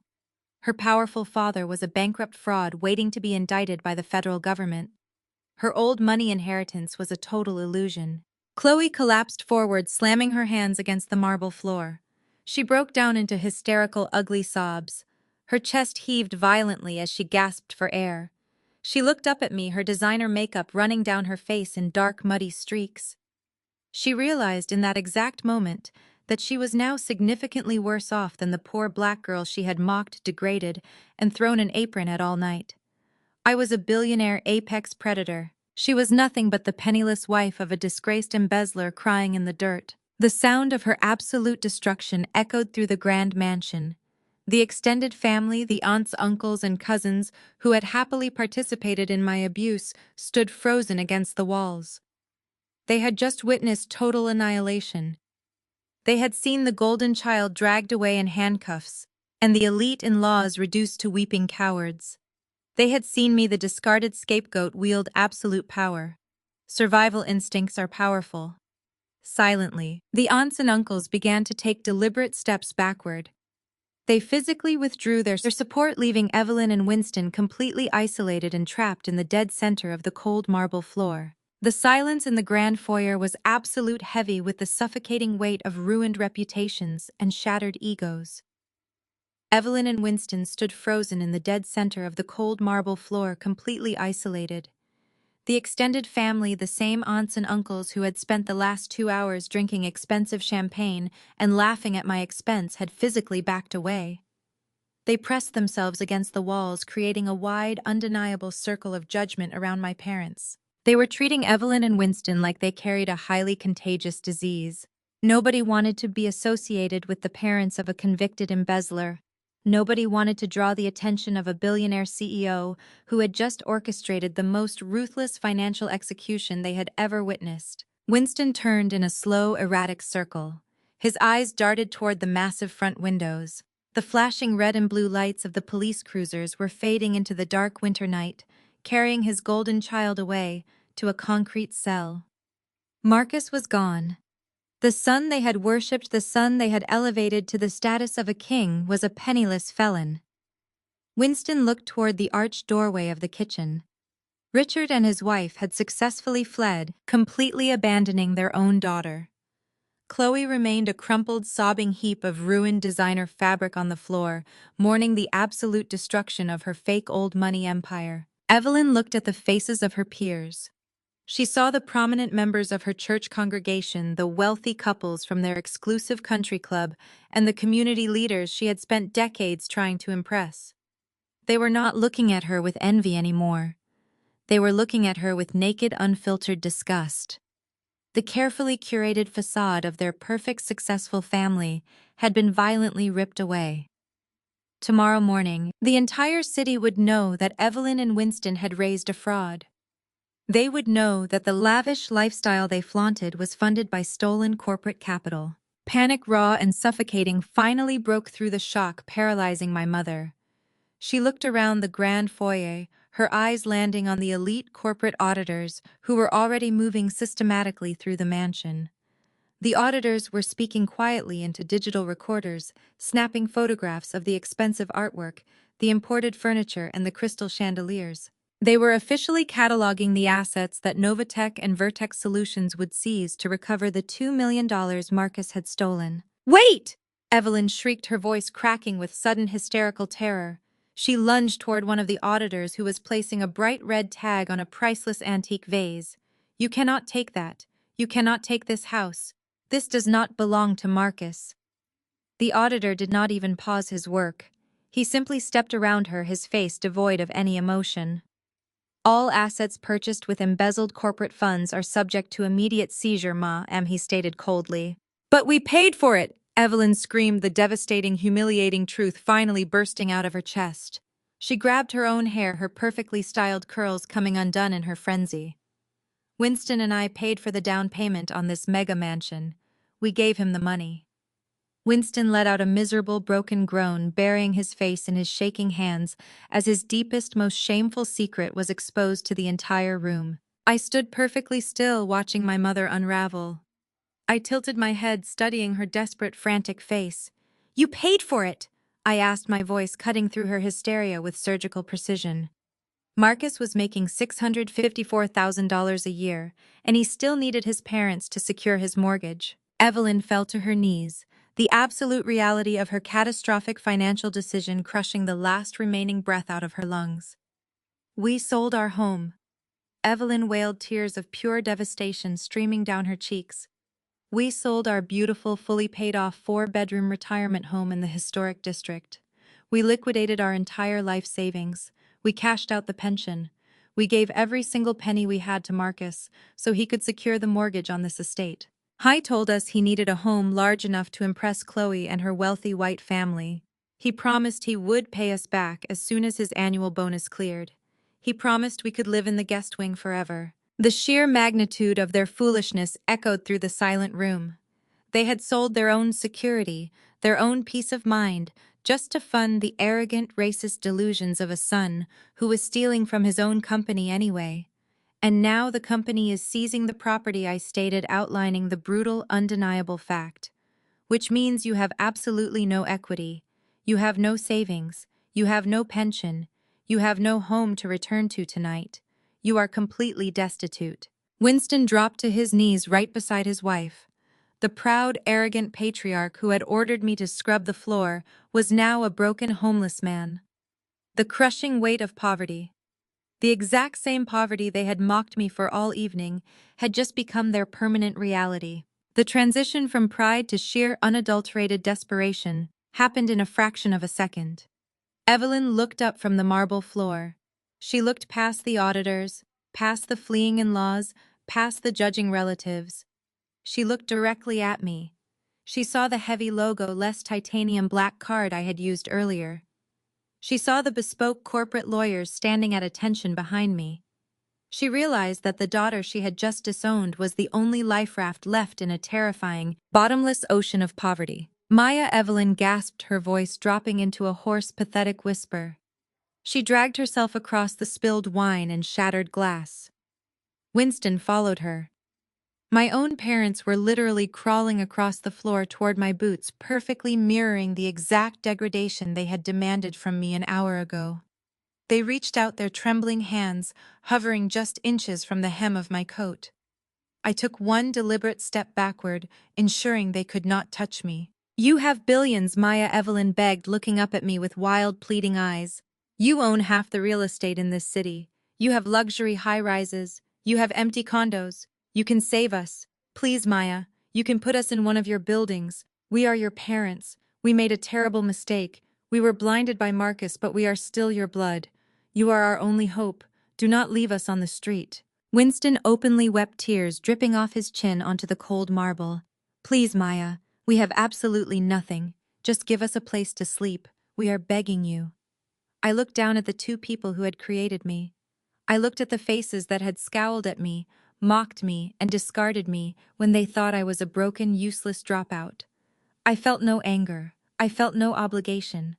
I felt only a cold, calculated sense of ultimate justice. I reached my right hand into the pocket of my coat. My fingers brushed against the crisp, textured paper waiting inside. I slowly pulled my hand out, revealing the exact same $100 bill Marcus had thrown at my feet earlier in the evening. I held it between two fingers, letting them see the cruel, poetic irony of the currency. I looked at Evelyn. I let the bill slip from my fingers. It fluttered down through the tense air, landing softly directly on the tear-soaked hands of my mother. "Use this for a motel." The crisp $100 bill fluttered down, landing perfectly across the tear-soaked knuckles of my mother. She stared at the green paper as if it were coated in acid. The sheer, inescapable reality of her new life finally crushed the remaining air from her lungs. She collapsed entirely against the marble floor, her manicured hands curling into tight fists of pure despair. Winston slumped beside her, his shoulders shaking with silent, pathetic sobs. They were broken, completely destroyed by the exact same arrogance they had worshipped. I did not offer them another second of my time. I slowly turned away from my parents, my boots crunching over the shattered crystal that still littered the grand foyer. As I shifted my gaze, the atmosphere in the room immediately transformed. The extended family, my aunts, uncles, and cousins, who had spent the entire evening treating me like an infectious disease, suddenly snapped to attention. The horrifying downfall of Evelyn Winston and Marcus had terrified them, but the scent of $4.6 billion was a drug they simply could not resist. Their survival instincts kicked in, wrapped in a thick, nauseating layer of sheer hypocrisy. Aunt Valerie was the first to break the silence. This was the exact same woman who just 20 minutes ago had pointed her finger at my chest and called me a jealous monster. Now she plastered an artificial smile across her face and took a hesitant step forward. Maya, baby Aunt Valerie cooed, her voice dripping with a sickening manufactured sweetness. I am just so overwhelmed. We all are. We had no idea you were building something so magnificent. I always told your mother you had a special spark in you. I always knew you were destined for absolute greatness. Listen, since you are doing so incredibly well, my catering business has been looking for a primary investor. With just a tiny fraction of your wealth, we could franchise across the entire state. Before I could even process the sheer audacity of her request, Uncle David stepped up right beside her. He smoothed down his cheap suit jacket, laughing nervously as he rubbed his hands together. Your aunt is right, Maya. Uncle David chimed in, nodding his head like a desperate bobblehead. We are just so incredibly proud of our niece. You are the true definition of Black excellence. You know your cousin Jamal is starting college next semester. A brilliant boy just like you. A small educational grant from your company would secure his future. We are family after all. We have to look out for our own. The rest of the relatives began to murmur in agreement, taking slow, greedy steps toward me. They were acting as if the last 5 years of absolute silence had never happened. They looked at me with hungry, predatory eyes, ready to drain my empire dry to fund their own mediocre lives. I raised my right hand, holding it flat in the air. The greedy murmurs died instantly. The room fell into a deathly tense silence. Do not ever use the word family with me again. I commanded, my voice slicing through the air with surgical precision. I looked directly into the eyes of Aunt Valerie, watching the fake smile freeze on her face. You always knew I had a special spark, Valerie. Is that why 5 years ago, when my mother threw my belongings onto the front lawn in the pouring rain, you stood on the porch and laughed? You told Evelyn I was an embarrassment to the bloodline. You said my depression was just an excuse for being lazy. You watched me beg for a place to sleep and you locked your door. Aunt Valerie turned the color of ash. She opened her mouth, but the truth had completely paralyzed her vocal cords. I turned my gaze to Uncle David. He flinched instinctively, taking a step backward. And you, David, you want me to fund the education of your son? Where was that familial generosity when I was sleeping in a bus station? You told the entire church congregation that I was a drug addict to explain away my absence. You helped Evelyn and Winston build the exact false narrative that protected their precious, embezzling golden child. You were the audience that gave my abusers their power. Every single one of you stood by and watched them tear me apart because it made you feel superior. I paced slowly across the marble floor, locking eyes with every aunt, uncle, and cousin who had enabled my destruction. They shrank back against the walls, terrified of the absolute unfiltered truth I was unleashing. You want a piece of my empire, I stated, my voice echoing with unyielding authority. You want the benefits of the wealth I built with my bare hands while you were busy worshipping a fraud. Let me make my financial strategies crystal clear to everyone in this room. Novatech is going to change the world. We are already pouring hundreds of millions of dollars into historically Black colleges and universities.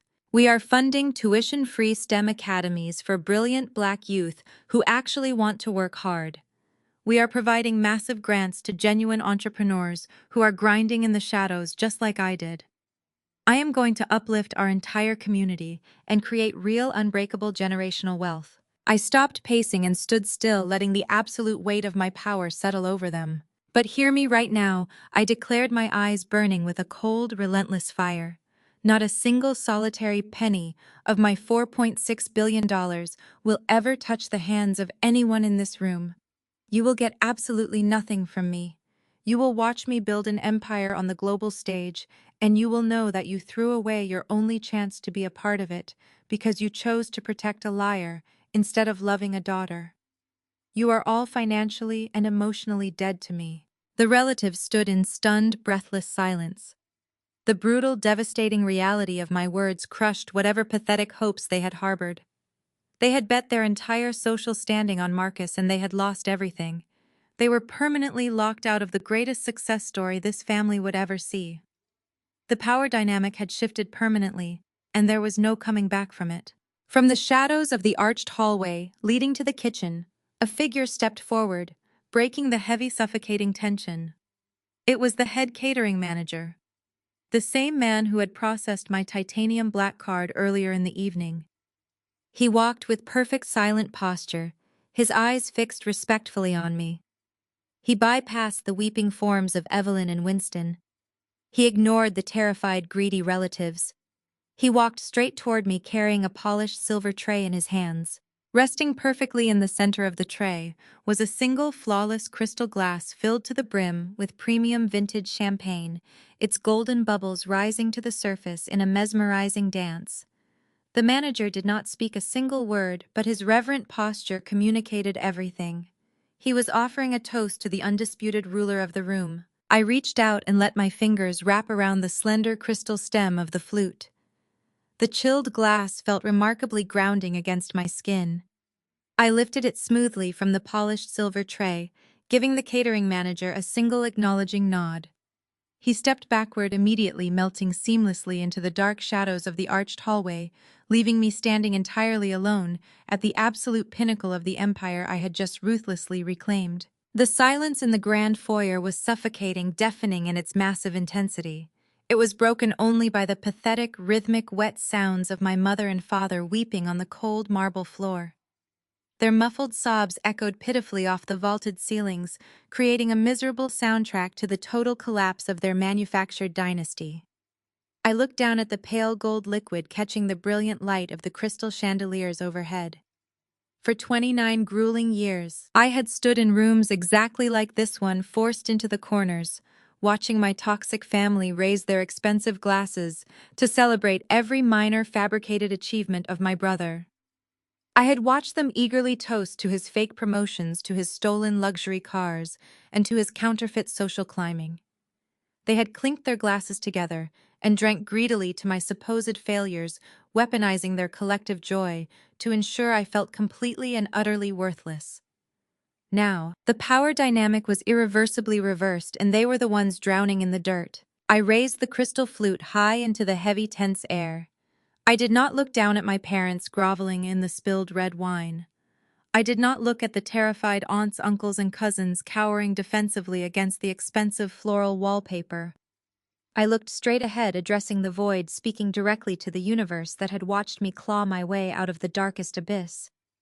"This is a toast," I announced, my voice completely devoid of anger, radiating a chilling, absolute calm that made the surrounding relatives physically shiver in their designer clothes. "I am raising this glass to the broken girl you threw onto the frozen concrete 5 years ago. I am toasting the desperate woman who slept on public transit benches with a heavy laptop clutched tightly to her chest, terrified it would be stolen in the night. I am drinking to the hundreds of isolated sleepless nights, to the relentless grinding, agonizing obsession that kept my heart beating when every single person in this room was actively maliciously praying for my ultimate destruction. While you were sitting around these mahogany tables, chewing on gourmet food, paid for by corporate theft, and eagerly mocking the ghost of a daughter you thought was dead, I was building an impenetrable financial fortress.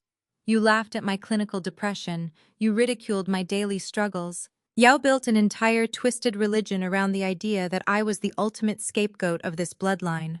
But the scapegoat just bought the slaughterhouse.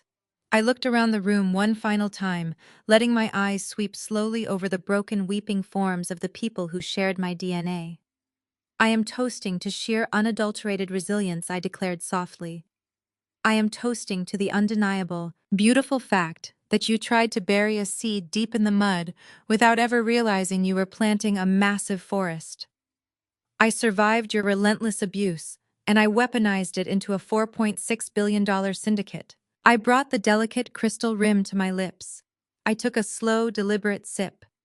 The vintage champagne was crisp, biting, and cold washing over my tongue with the sweet, undeniable taste of absolute victory. I did not gloat. I did not scream in their terrified faces or dance around the ruined foyer to celebrate my win. I did not need to perform for them ever again. The quiet, effortless nature of my dominance was far more terrifying to them than any violent screaming match could ever be. They were witnessing a woman who possessed enough capital to alter global markets standing in the center of their ruined home, drinking their premium champagne entirely unbothered by their agonizing tears. I finished the drink smoothly, lowering the glass from my lips. The catering manager immediately stepped forward from the shadows, extending his silver tray once again. I placed the empty crystal flute onto the polished metal. I reached deep into the pocket of my thrift store coat and pulled out a thick banded stack of $100 bills I had deliberately withdrawn earlier that day. It was exactly $10,000 in pure, untraceable cash. I placed the heavy green stack directly onto the silver tray next to the empty glass. "Merry Christmas," I told the manager, keeping my voice low and highly respectful. "Distribute that evenly among your kitchen staff tonight. You all had to endure a highly toxic, hostile environment this evening, and your unwavering professionalism under extreme pressure deserves proper, immediate compensation." The manager stared at the massive stack of cash, his eyes widening in sheer unmasked disbelief, before he bowed his head again, whispering a profound, shaking thank you. I turned my back on the catering manager. I turned my back on the sobbing, ruined, broken forms of Evelyn and Winston, who were still crumpled miserably on the floor. I turned my back on the terrified extended family members, who were now desperately bracing themselves for a lifetime of poverty, shame, and absolute social exile. I did not offer them a parting goodbye. I did not offer them a final sympathetic glance. I simply walked toward the towering mahogany front doors of the mansion. My heavy boots stepped smoothly over the shattered crystal debris of their destroyed lives. I reached out, grabbed the heavy brass handles, and pushed the massive double doors wide open. The crisp, freezing Christmas Eve air hit my face instantly, violently clearing away the suffocating, putrid stench of their lies, greed, and arrogance. I stepped out onto the expansive concrete front porch, leaving the doors wide open behind me to let the winter cold flood their home. The flashing red and blue police lights had completely vanished down the dark street, taking Marcus to his harsh new reality in a concrete cell. The sprawling circular driveway was completely empty and quiet under the bright winter stars. Suddenly, the dead silence of the freezing night was broken by the low, powerful, vibrating purr of an elite 12-cylinder engine.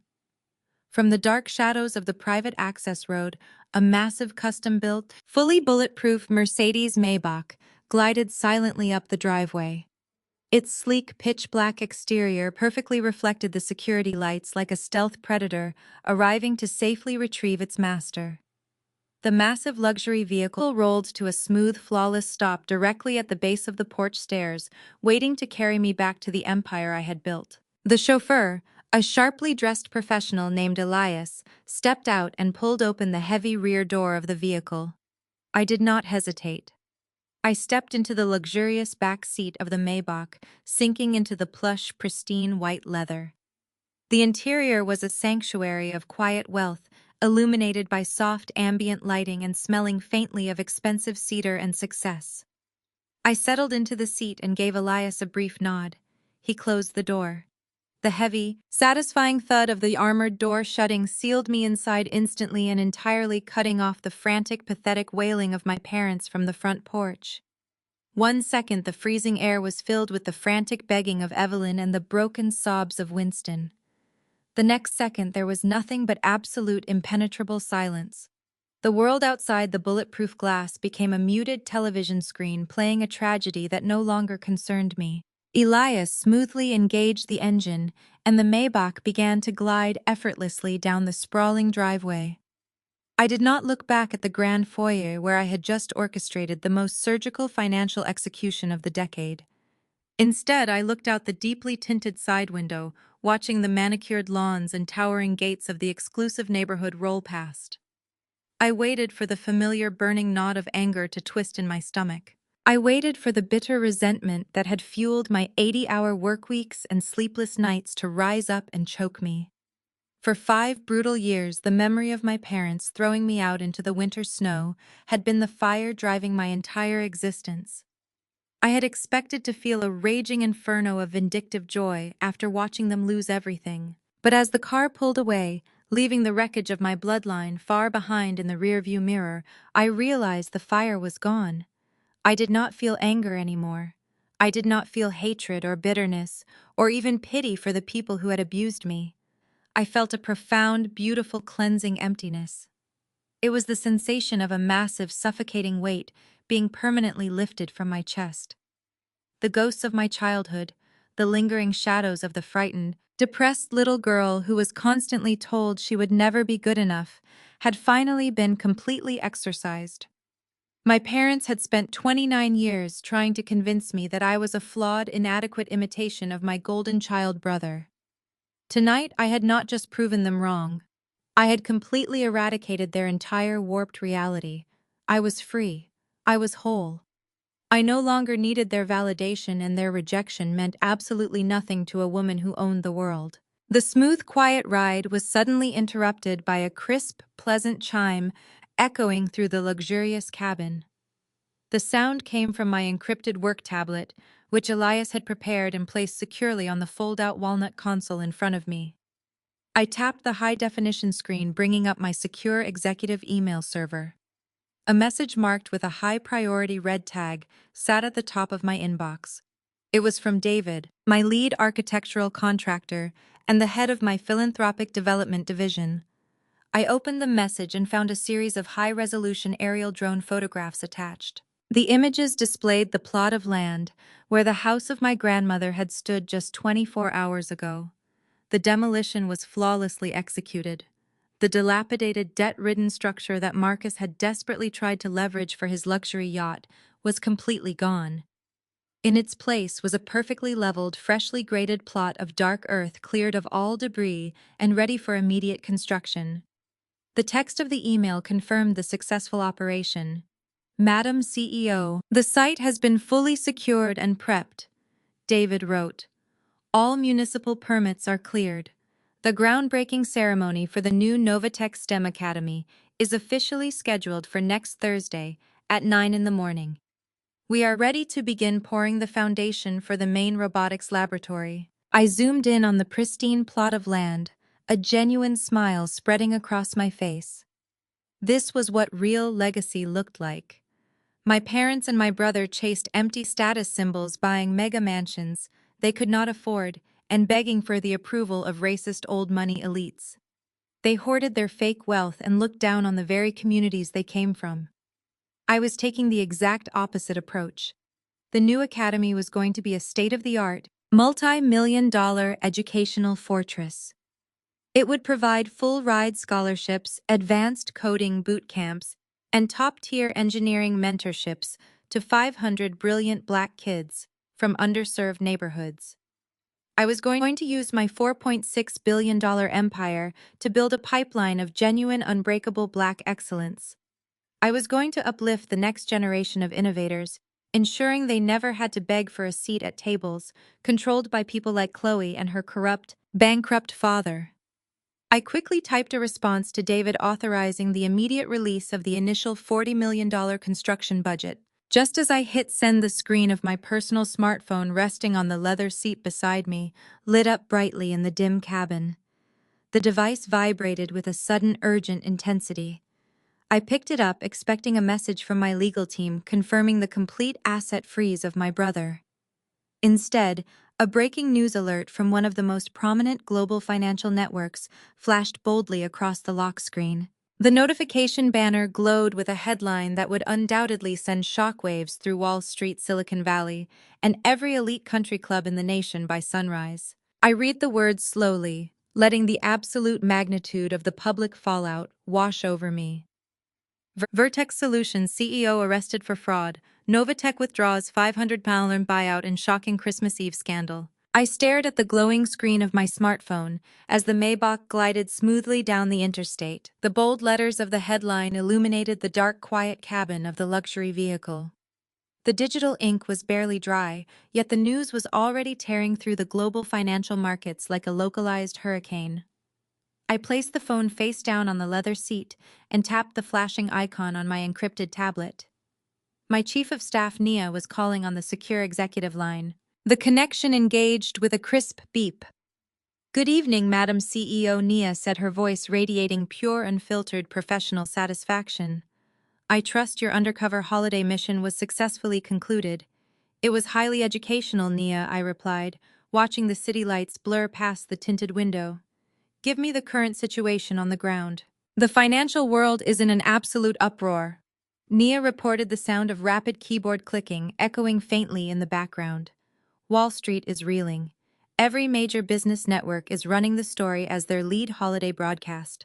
We tipped off the right investigative journalists right after the authorities breached the property.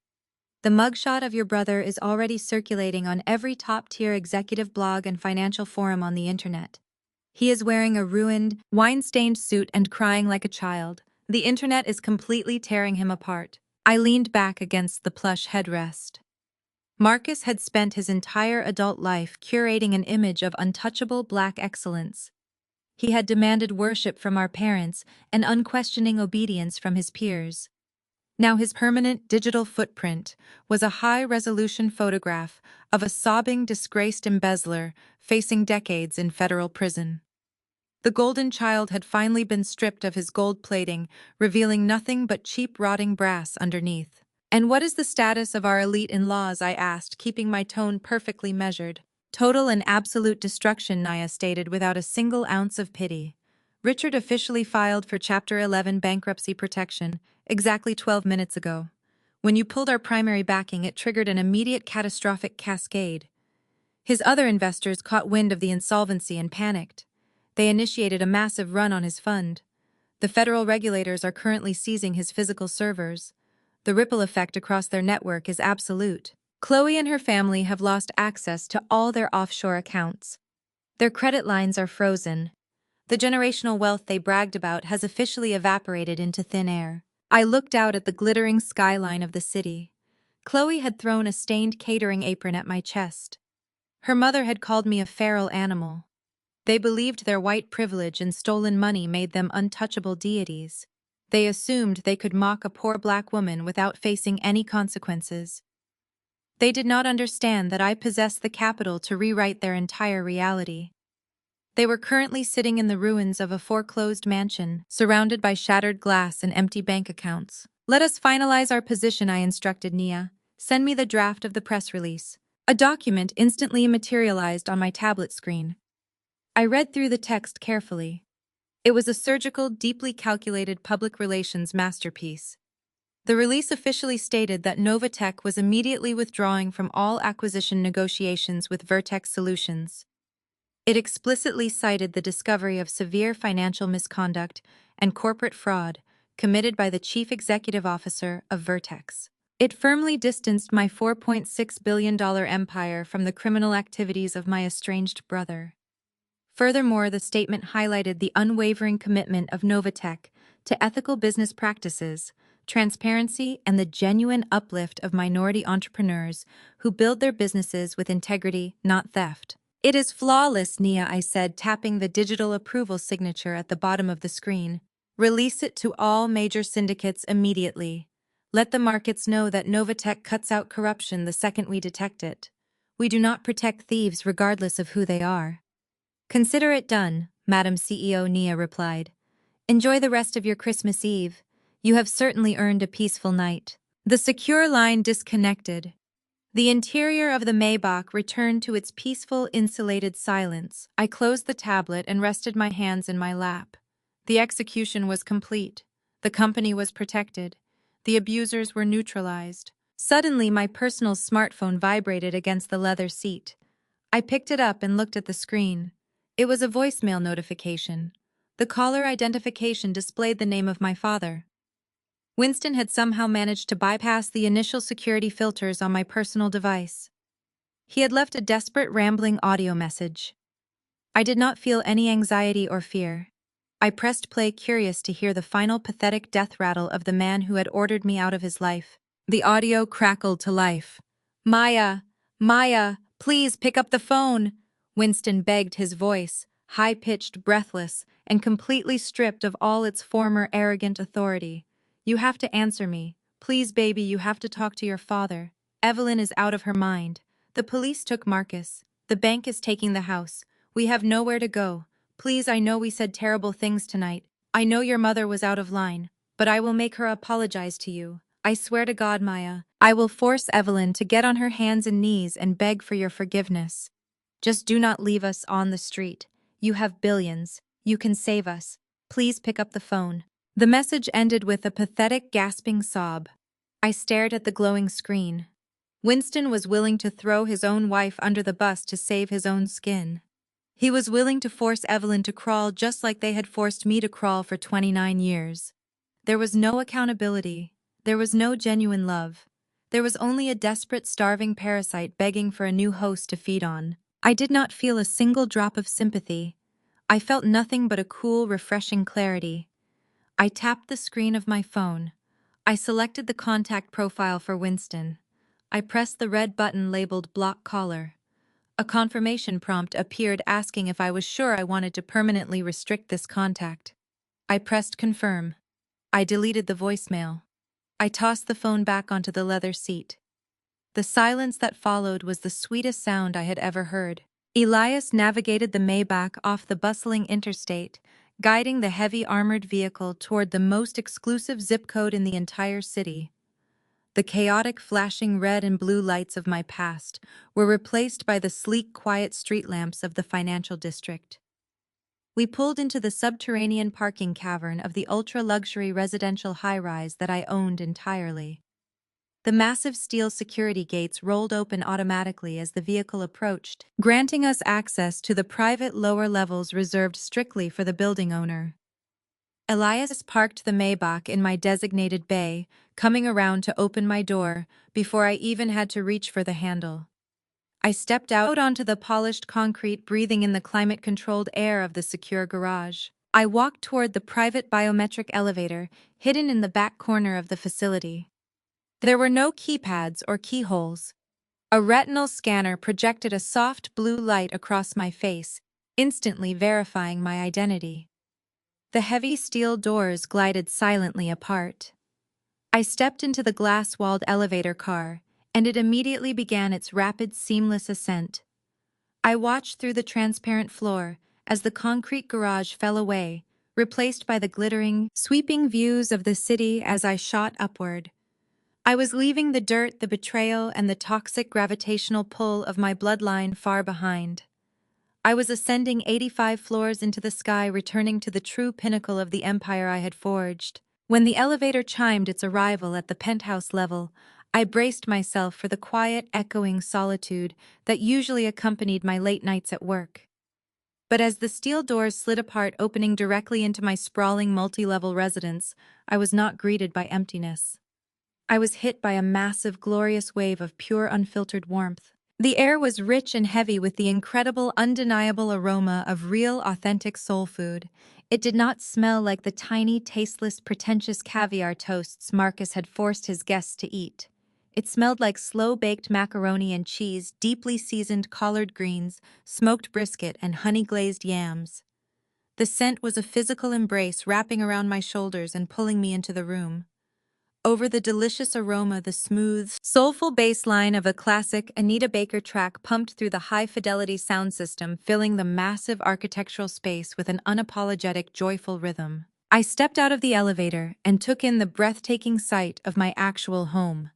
The penthouse featured 20-foot ceilings with floor-to-ceiling glass windows that offered a panoramic 360-degree view of the illuminated city skyline.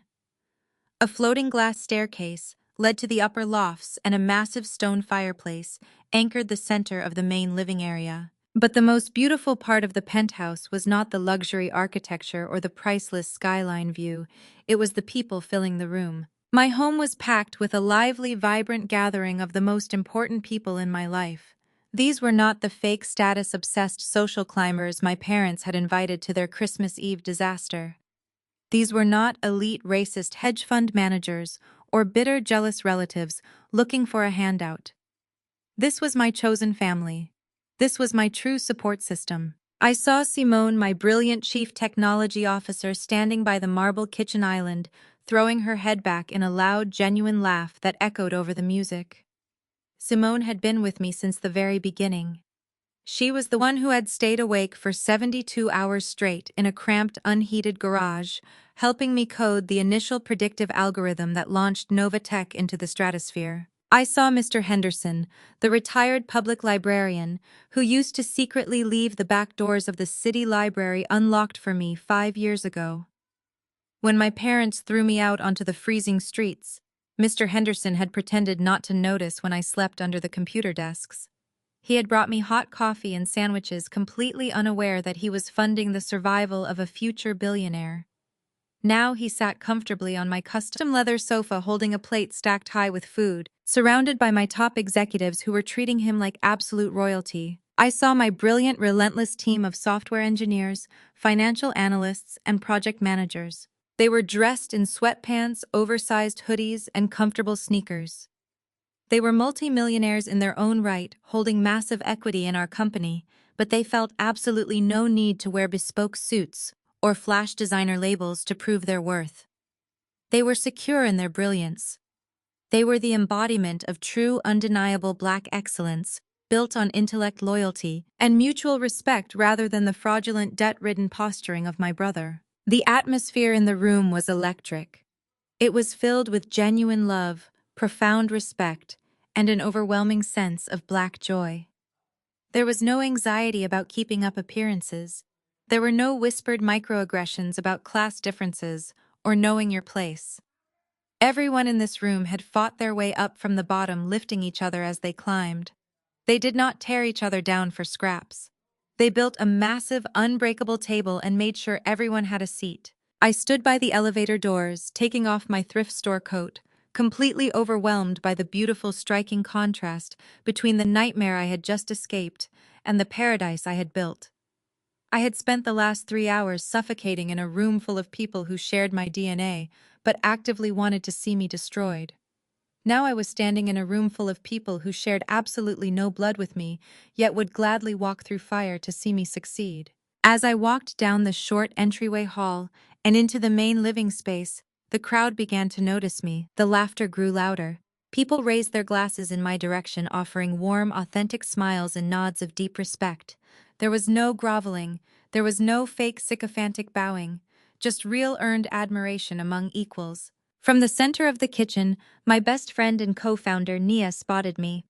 She had changed out of her corporate executive attire and was currently wearing a comfortable silk tracksuit. She grabbed a heavy ceramic plate from the counter and began loading it up with generous portions of the incredible food spread out across the kitchen island. She navigated through the laughing crowd, making a direct line toward me.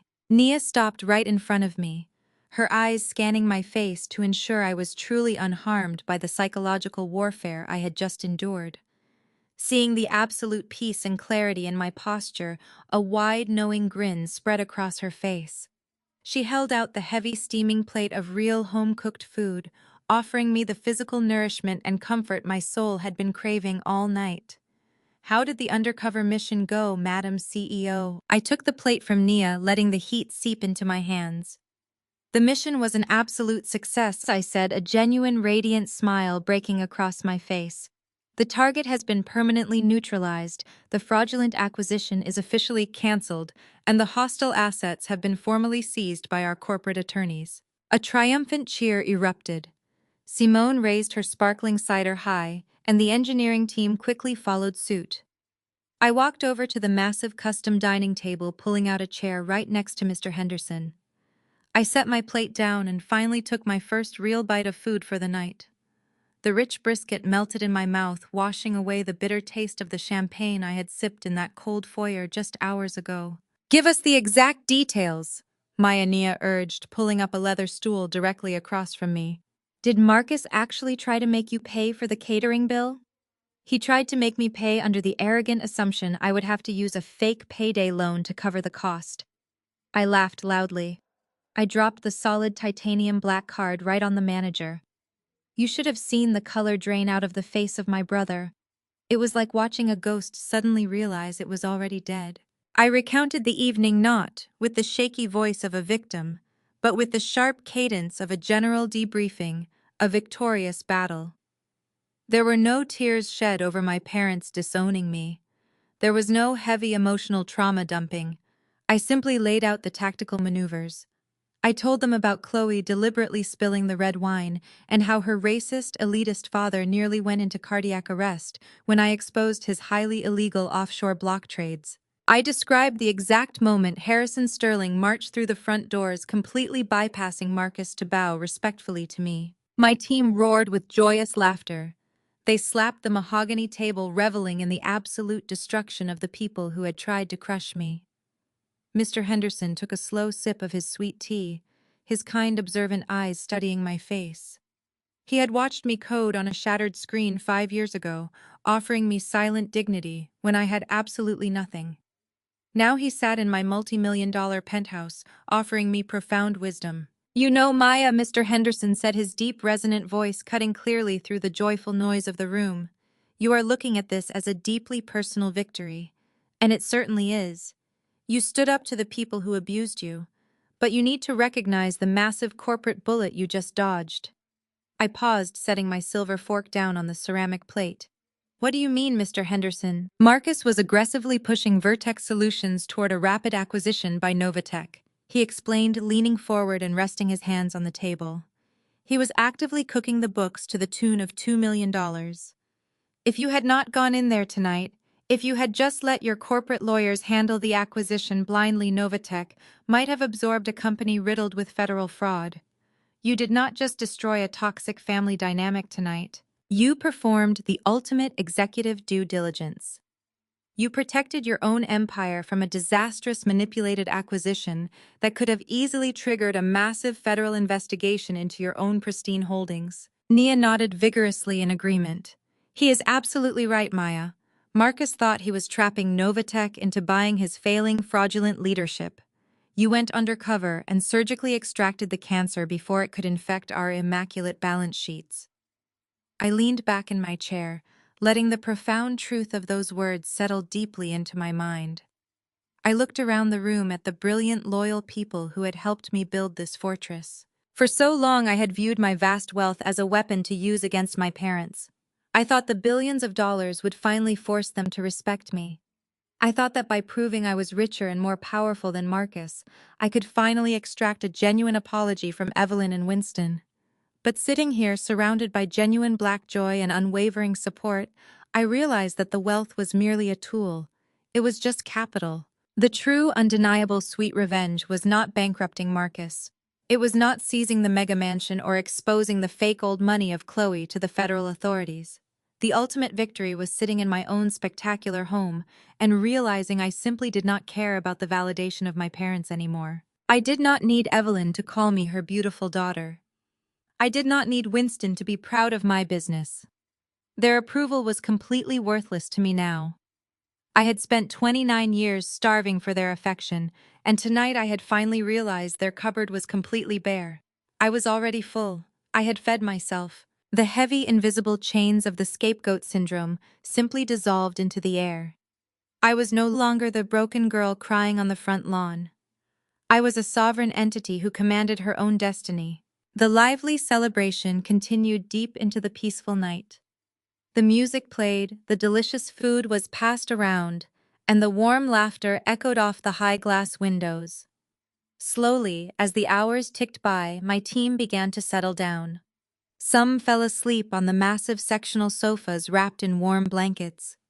Others sat by the glowing fireplace speaking in quiet, peaceful tones. I quietly stepped away from the kitchen island.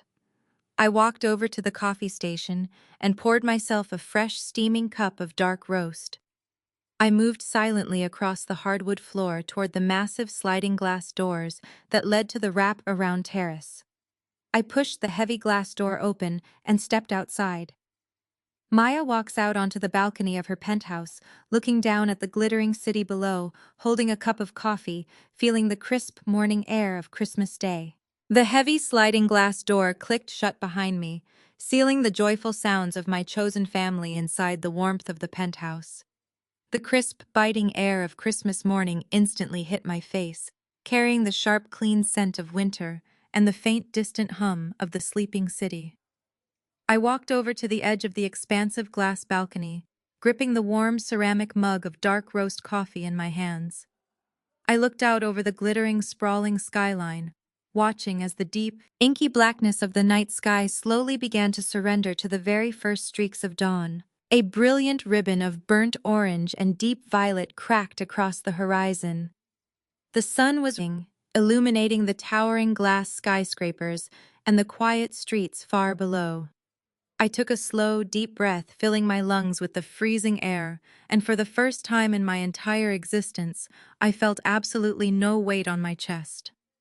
The 20-year cycle of systematic emotional abuse was finally permanently severed. I thought about the people I had left behind in that ruined mansion.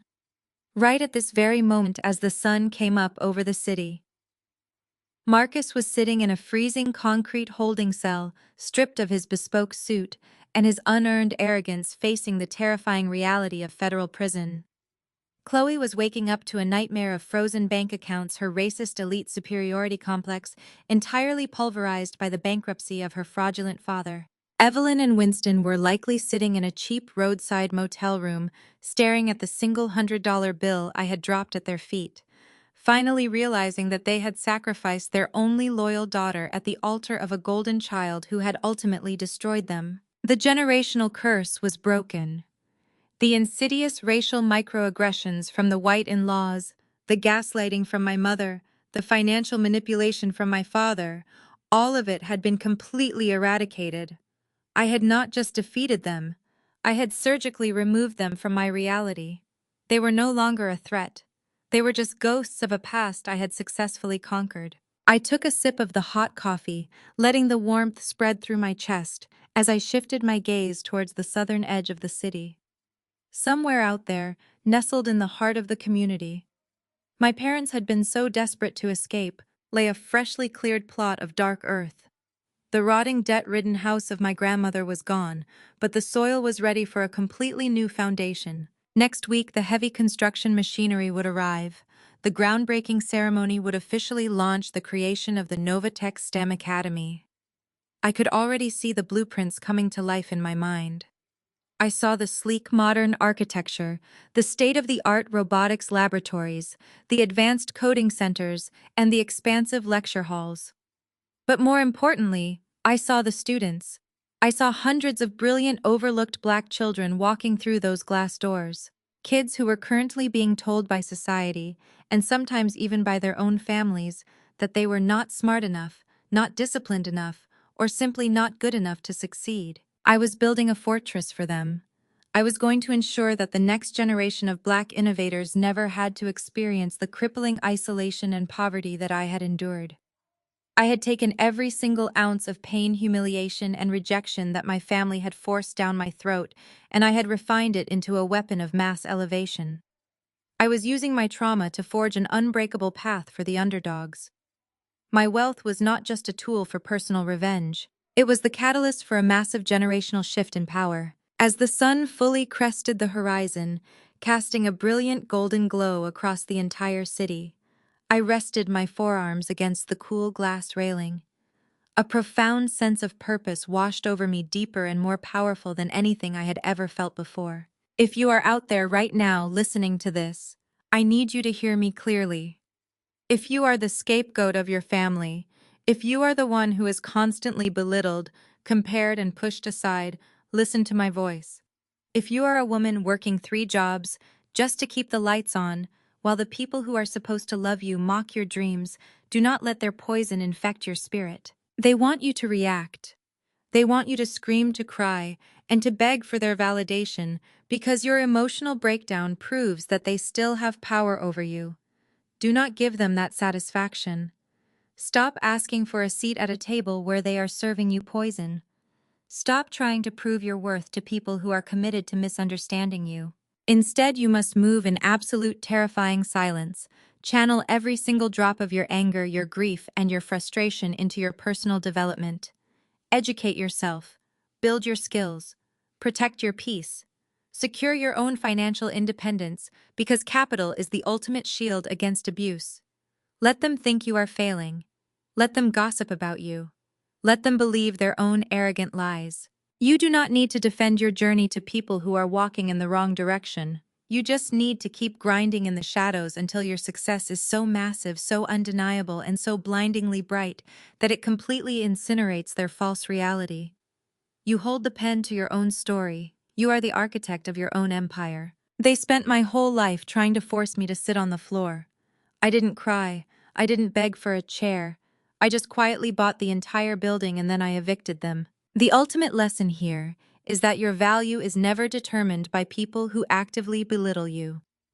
Toxic relatives always project their deep insecurities onto a designated scapegoat to maintain their fragile illusions of superiority.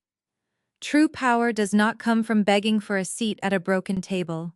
It comes from silently building an empire from the ground up. Financial independence and unyielding boundaries are the absolute best shields against systematic abuse. Sometimes protecting your peace means permanently walking away from your bloodline. Please hit subscribe, like, and share your own personal victory story right down below today. Goodbye.